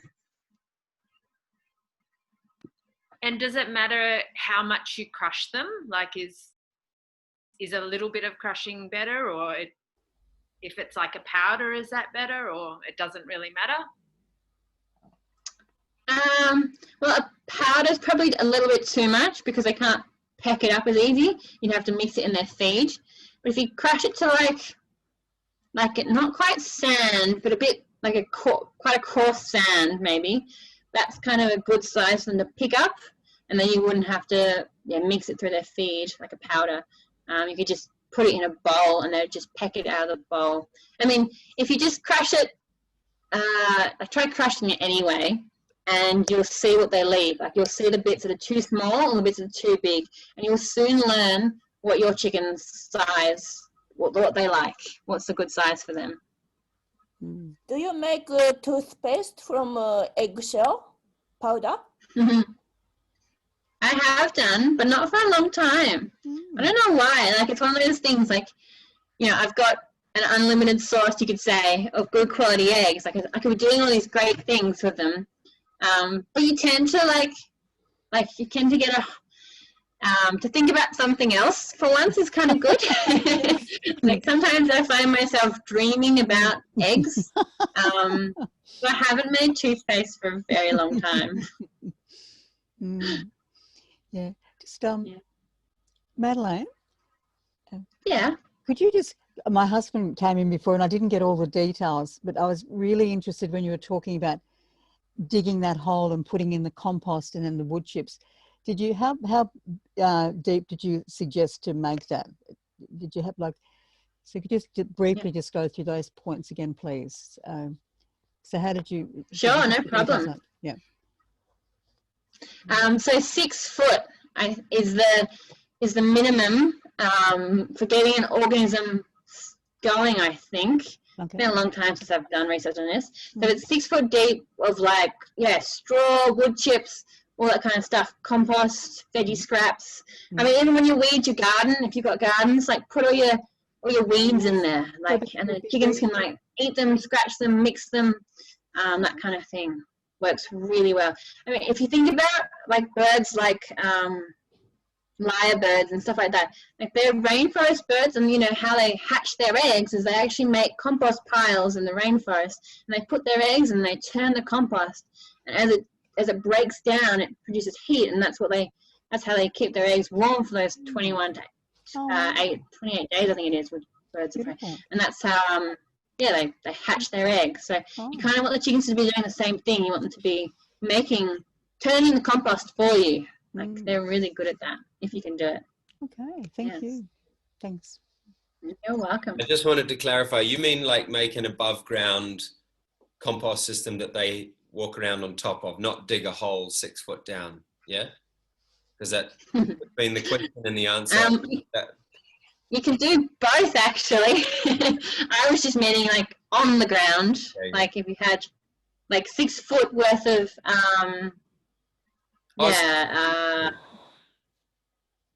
sorry, what did you cut out? Did you mean 6 cubic feet, or did you mean? I took out the wrong thing.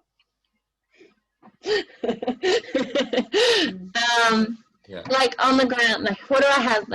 I used to do it in my sheds with the baby chicks. So I had a concrete floor. I used to put all the materials in there and let them scratch it around. But 6 foot's wrong. That's like a height of a tall man, isn't it? Yeah. Now I'm talking about 6 something. 6 hands, 6 foot? No.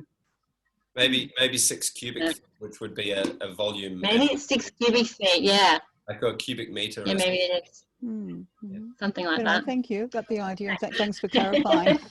I thought we're digging a hole. Yeah. I didn't want to dig up 6 feet under. Thanks, Ollie. But basically, just a really deep layer of litter, wood chips, and compost and straw and things like that. Yeah, that's how I recommend for home chickens. Yeah. Great. Oh, we've got a good one coming.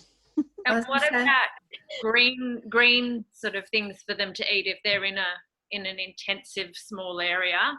How often would you need to give them greenery to eat?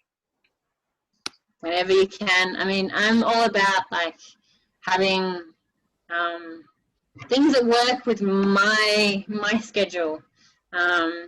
If I try and weed the garden every week, so I'd put new greens in every week. But you don't have to be even if you when you cut your lawn and stuff, you put your lawn cuttings in or whatever. And if you're too busy for a few weeks, chickens are pretty chill. They'll just keep scratching, and they'll be getting these microorganisms out of that mix that we can't even see. So you might be thinking, I'm not giving them enough, but your daily food waste will be plenty. It's only if you've got the time to give them a few extra, either grass clippings or weeds from your garden. That's kind of like a bonus or a treat, They're doing a good job of laying eggs. But I think they're food scraps as well, and truly enough. Do you want to finish what you had to say, Madelaine, and then we can come back to questions? Did you say you had a few? Okay, cool. Yeah, let me just look at my list.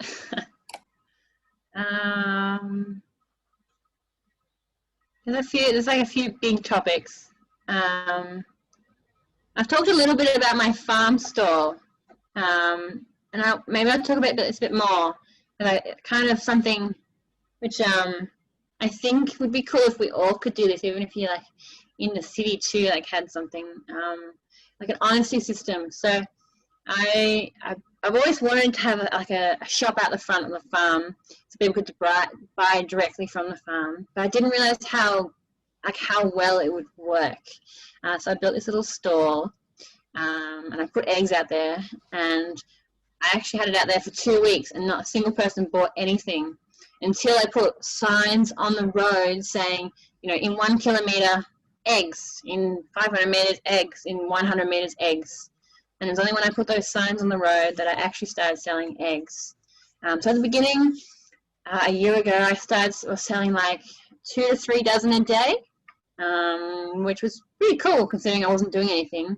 I found people were stealing or not paying, I'm not sure if it's either, about 10%. So I just after a few months, I put 10% more on everything to cover that. As people not paying or stealing. I don't know. I just kind of think there's like one rotten egg in every bunch of people, I feel. Everyone knows a rotten egg. So, yeah, that's what I did for that. And then... That's called lateral thinking. Maybe. So come January, it got quite good over the summer period. So I was selling more like 5 to 8 dozen eggs a day. And then when COVID hit, for my shops, the first lockdown, just before the first lockdown, when people started that freak buying, I actually sold on my record day 40 to 50 dozen eggs for a few weeks there each day through the store, which means there must have been like a car queue worth of people at the store, which was pretty amazing. And so now it's back to like a pretty steady, like 10 dozen a day, which is awesome. So it's like, 70 dozen a week, which I don't have to pay someone to deliver, and I just have to go to the front of my farm and put them in an esky, and people put money in there, which has been really cool. So if you ever have a product you're making extra jam or chutney, or you have your own eggs or you have veggies, put them on the side of the road, see how they go. Put an honesty box. Other thing I want to talk about a little bit was Facebook and Instagram. I feel like for running a business, they're very, very essential parts of a business. I must admit I've been very slack the last 6 months on both my Facebook and Instagram. But like now that the world has changed so much, and that we're all, even like today, like this normally would have been run at someone's house, Rachel and Ollie's house probably. We would have all sat there drinking tea, and I would have done a presentation with a whiteboard behind me or something. But today we're all doing it on the computer. So I feel like the world's changed a bit.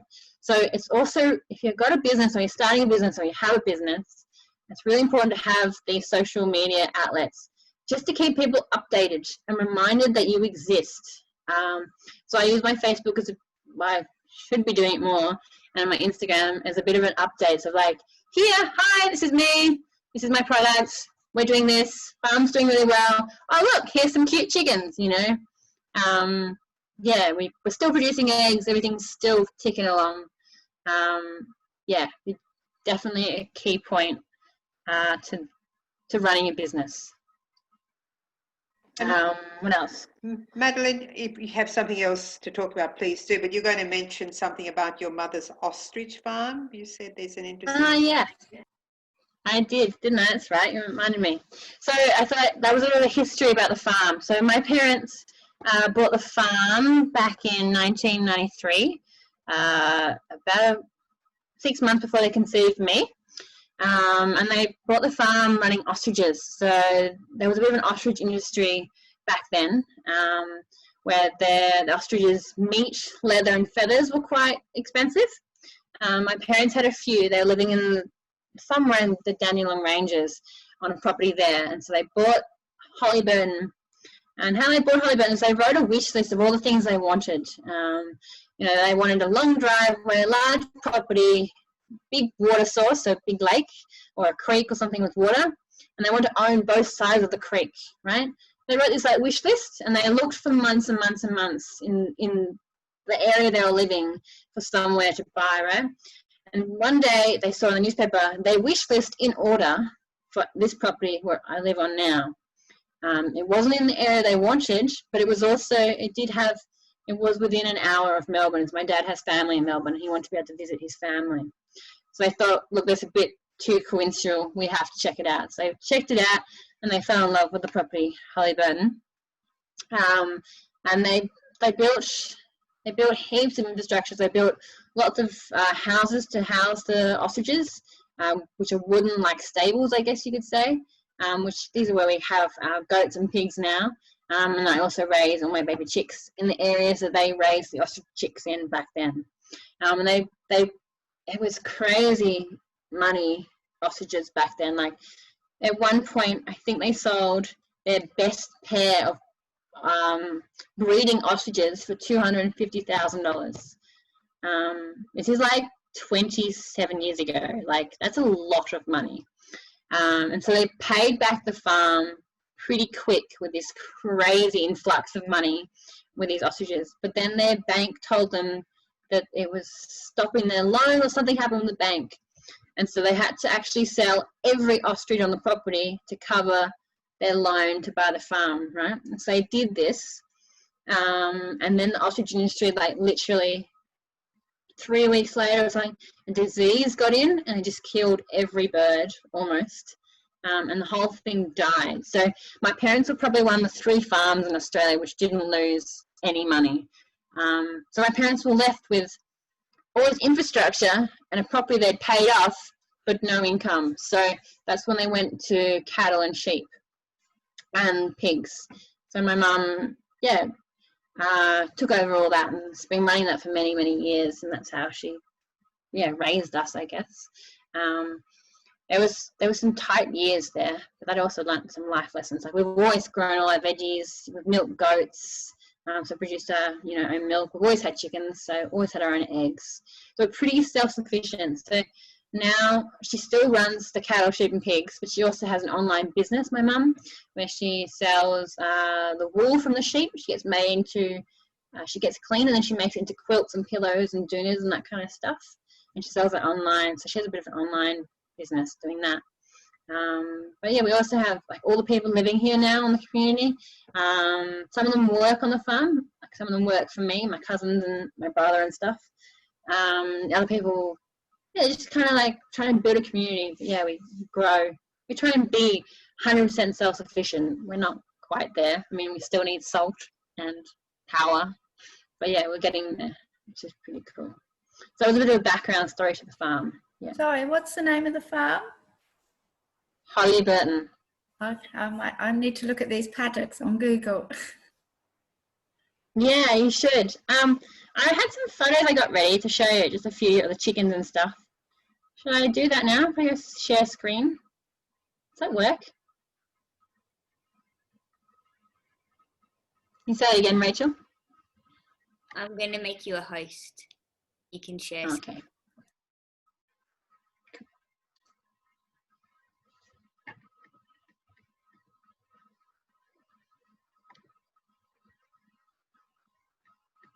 Is that working? Great.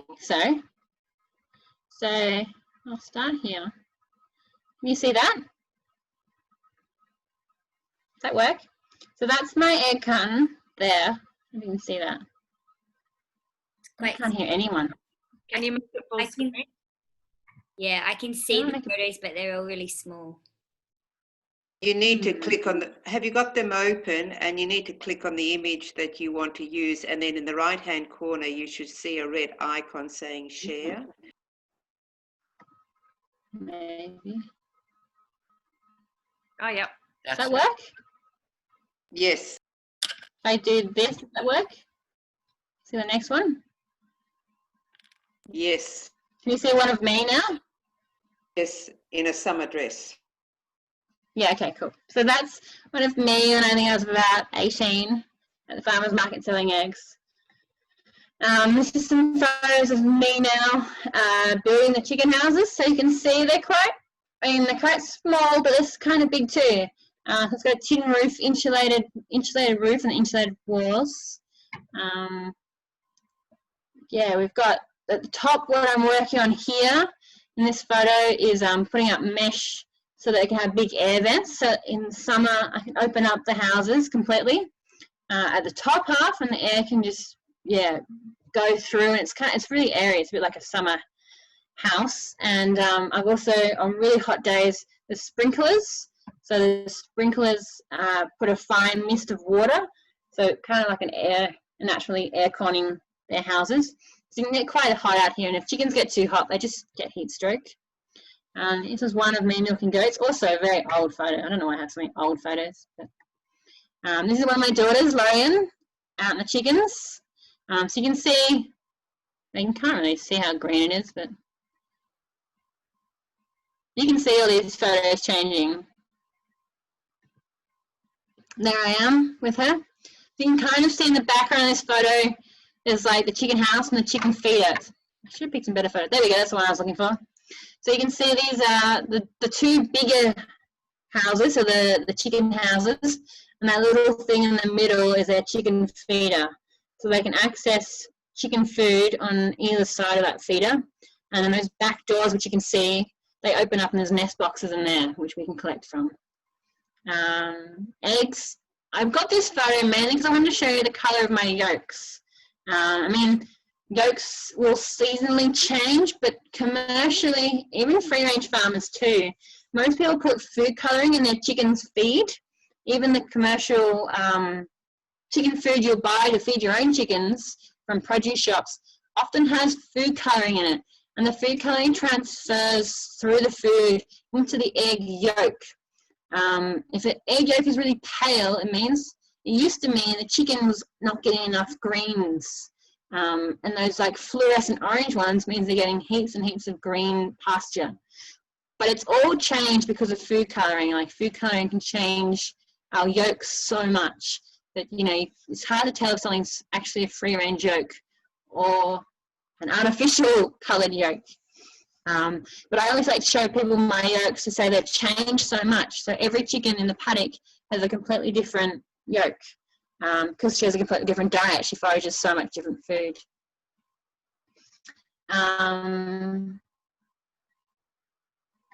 Yeah. There they are, chickens. Is there So many of them. Sorry. When you have different colour eggshells, is there a reason for it, and is it something to look for, or there's nothing to think about? Well, there is something to think about. The brown eggs are produced by brown coloured chickens. White eggs are produced by white chickens. It's a bit like people with brown hair have kids with brown hair. People with blonde hair have kids with blonde hair. Something like that. But then you're going to ask me, what colour eggs do black chickens have? Well, black chickens, depending on the breed of black chick too. So it does change a bit like that.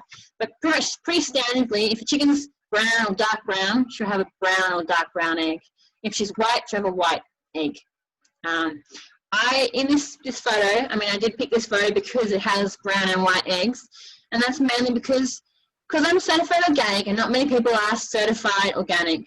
I really want to show that my eggs are different, not just by the packaging and the words on the carton, but by the physical eggs themselves. So I believe if I have white and brown eggs mixed together, it gives it more of an organic look and it stands out. So people in the shop who are searching for eggs, everyone opens up the eggs to check there's no cracks before they buy them. They open up my eggs and go, wow, it's brown and white, that's beautiful.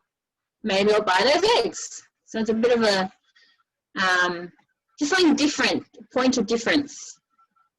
And then you can see on my egg carton, I've got the word certified organic twice. And it's the first two words you read in both bits. So at the bottom it says, certified organic, pasture raised and truly free-range eggs, which I feel covers everything that I am. And then in that, checklist, the first thing you read is certified organic. So I'm kind of like, I'm not not being rude, but I'm kind of being like, it's organic. It really is organic. Trying to push that point so that people, don't miss it. But there is a few people who probably don't understand what that really means too. Yeah, and that's me. Those are those buckets I was talking about, those 20-kilo buckets. I used to do, hundreds of those each day. And that was the photo of me in the Weekly Times front page, which I'm pretty proud about. And that's back to the beginning. So there was just a couple photos I thought I'd show you of the farm and the girls. What do you do with the egg curtains? Do people recycle? Well, yes and no. Technically, you're not allowed to recycle egg cartons once they've been to someone's kitchen, so it's about bringing your kitchen germs back to my farm. But F the government, because our environment I feel is too important and they don't care enough about it. So yes, I recycle egg cartons. Obviously, if they've got bits of eggshell or egg stain in them, I won't. Or if they're dirty or broken, I just put them in the compost. But most of the time, I can recycle them. My egg cartons are pretty special. They're 100% compostable. So I really try and, if people can't get them back to me, just put them in your compost. They're they go within a week. Worms love them.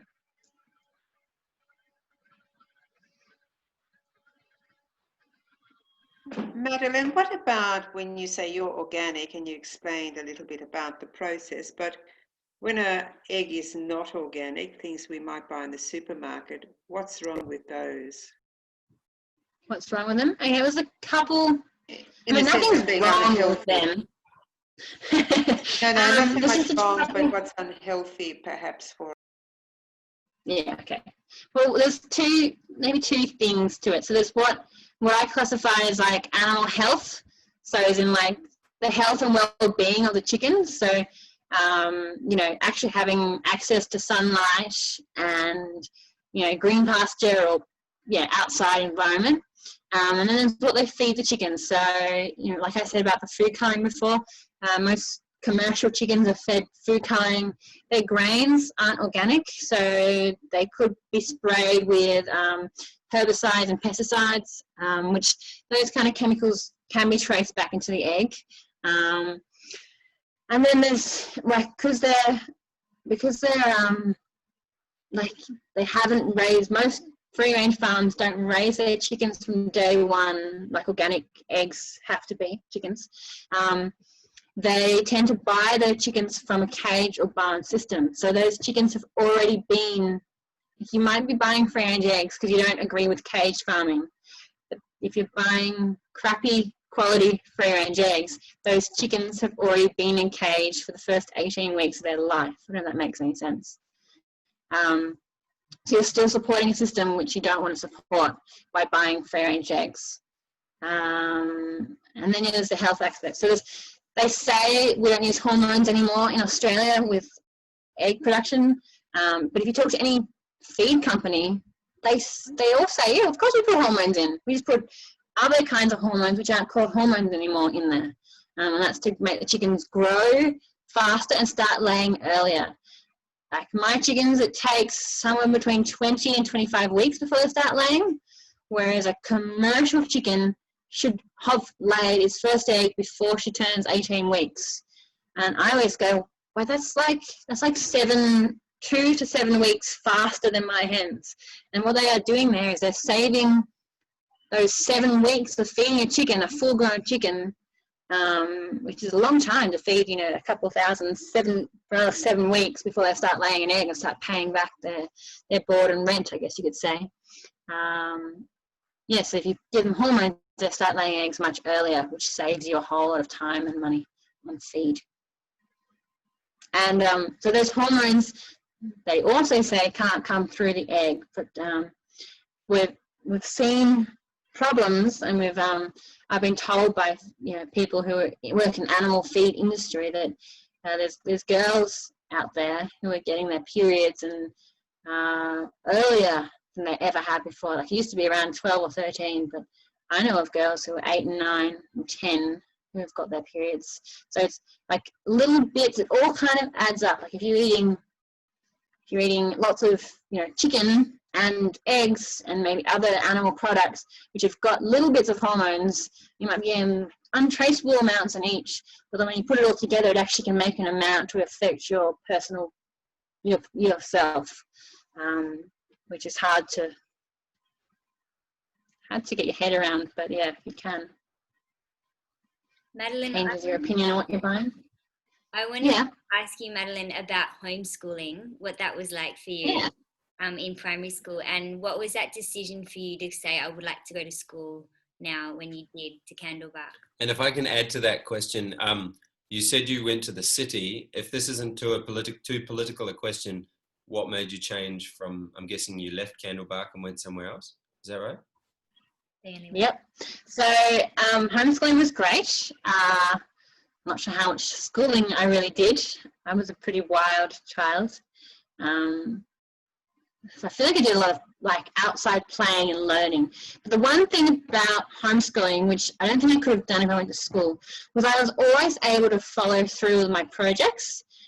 So if it was gardening or climbing a tree, building something, making a cubby, any of these things, I was given enough time to follow through and achieve my end goals. And I always feel like I can, if there's something I want to do, I know I can do it because I've had all this experience as a young child of actually having time and freedom to do it, and then also having my parents both there to help me financially, emotionally, and physically. If I wanted to do something, I could do it. And so I really feel like homeschooling gives children that time to learn at their own need and fulfill, if they're not forced to learn something when they want to learn, they can ask to learn it and then learn it at their own speed, which also worked. My brother and I both did this. So when I got to 12, I think, so year 7, that's when I went to Candlebark. And it was my decision. My parents were a bit horrified, I think. They were a bit scared of losing me. But I went there because I was like, you guys have taught me what you can. I needed more. I was desperate for knowledge and socializing, and I just wanted more out of this world. And because they taught me to want to learn, which I feel like a lot of kids are taught how to learn but not want to learn. It's a bit of a difference. And because I wanted to learn, and this is why I chose to go to Candlebark, and I absolutely loved it, and I thrived. And I met one of my teachers a year or so ago, and she said to me, when you came to school, this is what she said, blew me away. I thought she was amazing. She said, when you came to school, you taught the other kids how it was cool to be kind. And I was like, what do you, I hadn't really thought, I had learned all these lessons through homeschooling, to be kind, to be a good person. And so I don't feel like I ever noticed any of that sometimes school drama of bullying or exclusion or all that kind of stuff. I do remember being like, why is Katie getting left behind? Let's just wait up for her. And so that was really loved school because I could then, it was my decision to go and my choice to learn, and I really learned lots. So I went there for 7, 8, 9, and then Candlebark actually graduated. We had to leave at year 9 because they didn't want to do the VCE stuff. So I graduated from Candlebark at year 9. That's why I went to the city. And most of my class went to Fitzroy High in the city. So I was like, yeah, cool, I'll go with them. I love my class. But I actually couldn't handle the city school for a few reasons. Mainly, I think it was the commuting really killed me.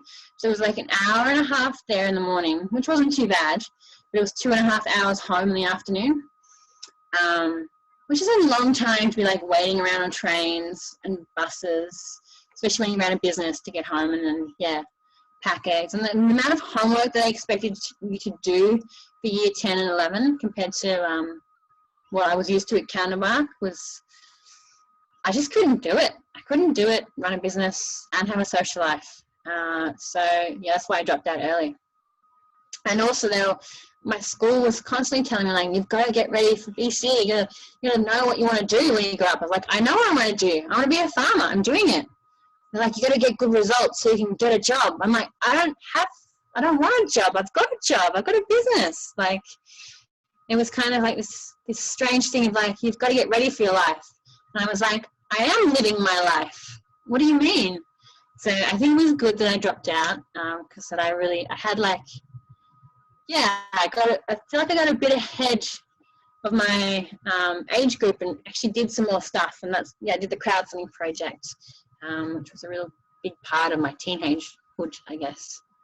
Yeah. Does that answer your question? I missed something? Yeah, that's great. Cool. Oh. I can't hear you, Sharon. Oh, I've got to go, but I've been so inspired by you, and wonderful story. It's well done. Just brilliant. Oh, thank you. I look forward to being able to come wander past and visit you. That's some when we're free. That would be great. Thank you all. Bye, everybody. Thanks, Rachel. Thanks for organising. Bye. Well, before we go to any more questions, we just have a little ritual here where we say what we got from the speech, from the presentation. So we'll just go around and share, and then we can still have more questions to follow. So I'll start with Yuki.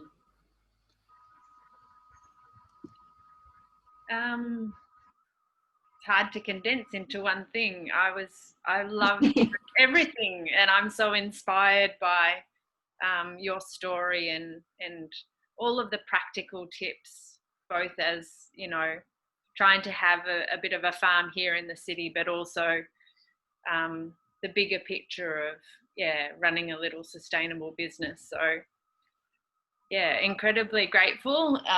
Very glad that my son Leo happened to be here and listening too. I feel like your talk today will have sparked a whole lot of ideas, and who knows where it will take us. So thank you very much. No, you're welcome. No problem. Thanks, Yuki. And Jane. Yes, another inspiring story, and hats off to your parents giving you all those life skills. It's obviously paid off. I think what I got from it was I loved the way you, when you came across a hiccup or a problem, you always managed to solve it and find an answer. So that's something to remember, that it won't always be smooth sailing. There will be things that will need, rejigging or working out, but there is always hopefully a solution. So thank you. No, it's great. Thanks, Rachel. You're welcome. Thanks, Jane. And Mikoto? Yeah, thank you, Madelaine. I'm so inspired. And your passion for chickens is amazing. And your determination to follow through the project, I'm so inspired. And now I'm gonna go out and look at my chickens, and I'm gonna propose something to my community to make our chicken area better. So hope you come and visit one day. Thank you so much. Yeah, that'd be great. You're welcome. Thanks, Mikoto. And Lana. Hi there. Thank you very much, Madeleine. It was very interesting. I guess the thing that stands out most for me is that you were able at such a young age to be inspired to do something that turned into a business. I'm a teacher, and I do teach numeracy. So I was thinking, that's a good idea for numeracy teaching. How you went out and you practically applied those skills of selling eggs. So I think that's probably what stands out the most too. And I think also some of the benefits that come, again, it's getting off the track a bit, but of homeschooling. I think there's a certain attitude within you that I can see, that I've seen in other people who are homeschooled, a certain freshness and openness. I'm not quite sure how to define it, but I think that's all very inspirational. So thank you very much. I really enjoyed the talk. You're welcome. Thank you everyone for listening. Thanks, Lana. It's been great. Obviously here with me. Thanks, Madeleine. The word inspiring that everyone has used really applies for me too. And I think in two ways, because I'm running a small business, and I see that you've done, you know, you've been at it for 18 years, and you also have this incredible courage to put yourself out there and to make things bigger, and to deal with the hard work or the problems that come up. Like I can just imagine you with those buckets, and for me it was like mixing by hand and then getting a mixer. Like I could really associate with that process of doing something the hard way, and like your body actually changes with the repeated action. Yes. And you get this machine that can do, you know, for me it's like 24 loaves at a time or whatever, and it's like this whole new world opens up. So I really admire your courage to make those steps and to make it work. And then the other side for me is having young kids and seriously thinking about homeschooling and seeing you, and I'm just like, what an amazing product of homeschooling. And so, you know, and I love the fact that you said you were a wild child, because I feel like we have a couple of, at times, wild children who have this like incredible strength and vivacity, and I want that to be harnessed and you know, for them ultimately to come out as adults who can be really effective in their lives and creating the life they want. And I can see you've done that, and so that's really inspiring, and puts a pebble in the jar of homeschooling for me. So thank you. 2 parts. You're most welcome. Yeah. Yeah, my kids are pretty wild too. Can relate to the wild kid thing. Are you going to homeschool, Madelaine? I'm in 2 minds about it. Like, I would love to do it, but my eldest daughter, Lorian, is so determined to go to school. She's like, I don't know, she's got her backpack ready. She's 4 years old, so she's been like 2 years. But like, she's so excited for school. I don't know if I can be like, no, you can't go yet. I want you to stay at home, or if I'm going to be like, yeah. She's just started for the first time ever a family daycare. So 1 day a week where she's with 3 other kids, and she's like, every morning, first thing she does, she's like, Mom, daycare today? And I'm like, no, just me and the farm. So I don't know. It's really tricky. Like, she just really wants to get away from me. I don't know. We'll see when she gets older. Yeah, a couple of years. Maybe she'll have 1 year and then be like, nah, I want to be home, Mum. Yeah, maybe, exactly. So yeah, we'll open it up to more questions just informally now, but a massive thank you, Madelaine. I totally agree with that inspiration and the passion, and what I get from you is vitality for life and what's possible. And yeah, I feel like I'll take away lots of nuggets there about just working hard and keep on going and overcoming those obstacles. So thank you very much. Now just, yeah, that's officially closed, but opening up to questions. Yeah, I got question, Madelaine. I don't know much about you, but you got the partner, so is he helping you, or? My partner, is complicated with him, but yeah, he is at the farm. We kind of co-parent. He also works at Mom's Redetention Centre as a youth justice worker. So he works with boys in prison. It's a pretty tough job. They're pretty dangerous boys. So we co-parent. He does help out a lot on the farm. He is pretty great. I don't know how we are. My whole body's changed a lot since having kids, and yeah, I'm not sure like what our future is together. But we love our kids and we share our kids. So like whatever we do would be towards everything we do is for the kids. So yeah, and he lives at the farm, which is great. So Yeah. Thank you.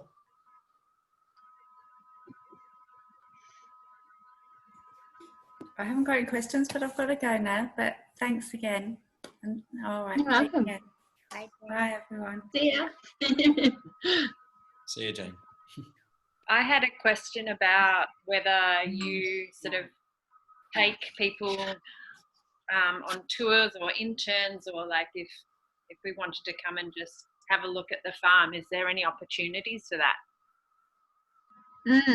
So we were running big farm tours, big because we'd like make a plan a date which we could, you know, show everyone around, and there'd just be so many people keen to come. They turned out to quite big tours, but because of COVID, it's all changed, and it's whole of like I haven't done tours for about 2 to 3 years for there's a few reasons. So there was this a chicken lice that was brought out from Asia, which could be transferred through humans to chickens, and it was quite like once you had it, it was almost like kill every bird, wait a few years, then start again. Like it was quite an amazing lice, and I just, because a lot of people who come to visit the farm have backyard chickens, and it was in Melbourne, so I was really worried that someone with backyard chickens would come to the farm with, you know, with it on their shoes or on their clothing, and then bring it to my chickens. So I kind of stopped tours for that reason. I think it's being cleared up. I haven't actually talked to the government about that one yet. And then recently there's a bird flu in Victoria. So there's a whole of sections in Victoria which are like closed off for poultry farmers or poultry employees to enter, because it travels through wild birds, and if you get it on you, you can transfer it to chickens. And it's also a death sentence for your whole business, because it means every chicken would be put down. Wow. So it's been these two things that have kind of been going off and on for the last 2 to 3 years. So we haven't had any farm tours. And even when we have friends over, I'm hesitant to show them chickens, because I haven't, like, unless they've got pet chickens at home, I haven't wanted to show them. If they haven't got chickens at home, I've been more open about, you know, having them come out to collect eggs and that kind of stuff. I've never really been a person who like wants to worry about biosecurity or my kids getting sick, but it's kind of, I feel like I've got to a point where the business now supports not just me, it's not just my life that's affected, it's, you know, it's my employees' lives, and it's all the shops that buy my eggs on a regular basis, and it's those customers that eat my eggs each week. It's affecting more people than just me now, so I feel like I have to be a bit more responsible about it. But saying that, hopefully the bird flu goes, COVID ends, and yes, we'll have farm tours and you can come out. Sorry, one more question about egg. You showed us white eggs and brown eggs. How about the blue eggs? The blue eggs, the Araucana eggs.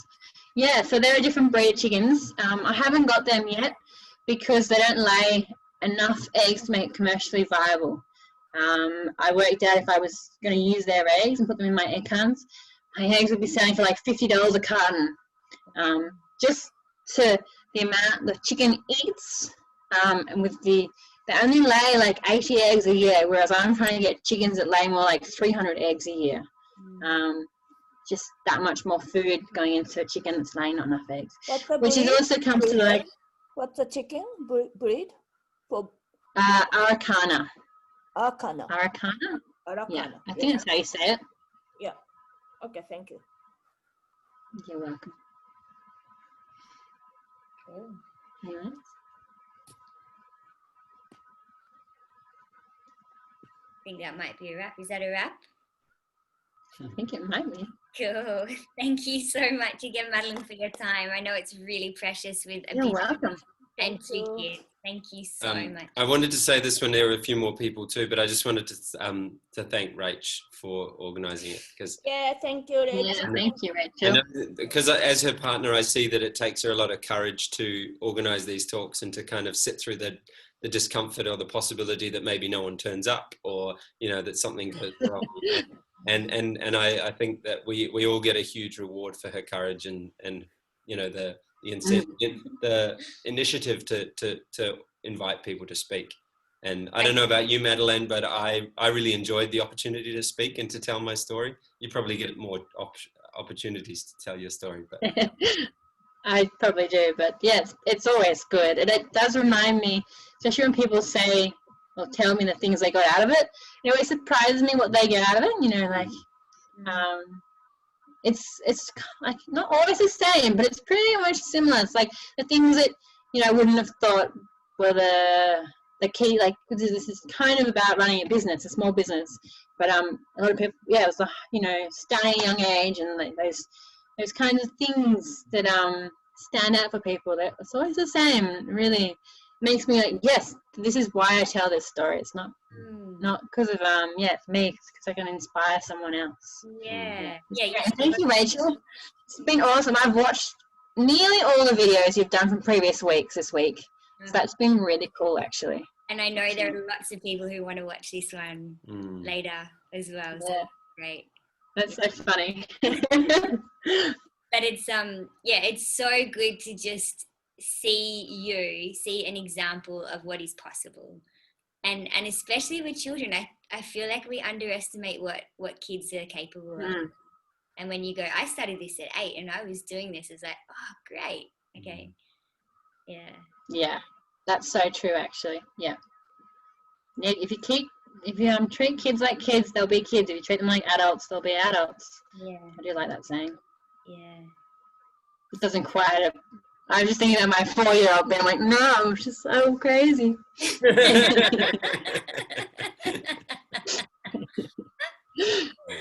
Yeah. Cool. And thank you for doing what you're doing. Yeah, you're welcome. Thank you for doing this. See you guys. Thanks, you guys. Yeah, thank you, Rachel. Thank you. Yeah. Bye, everybody. See you. Bye.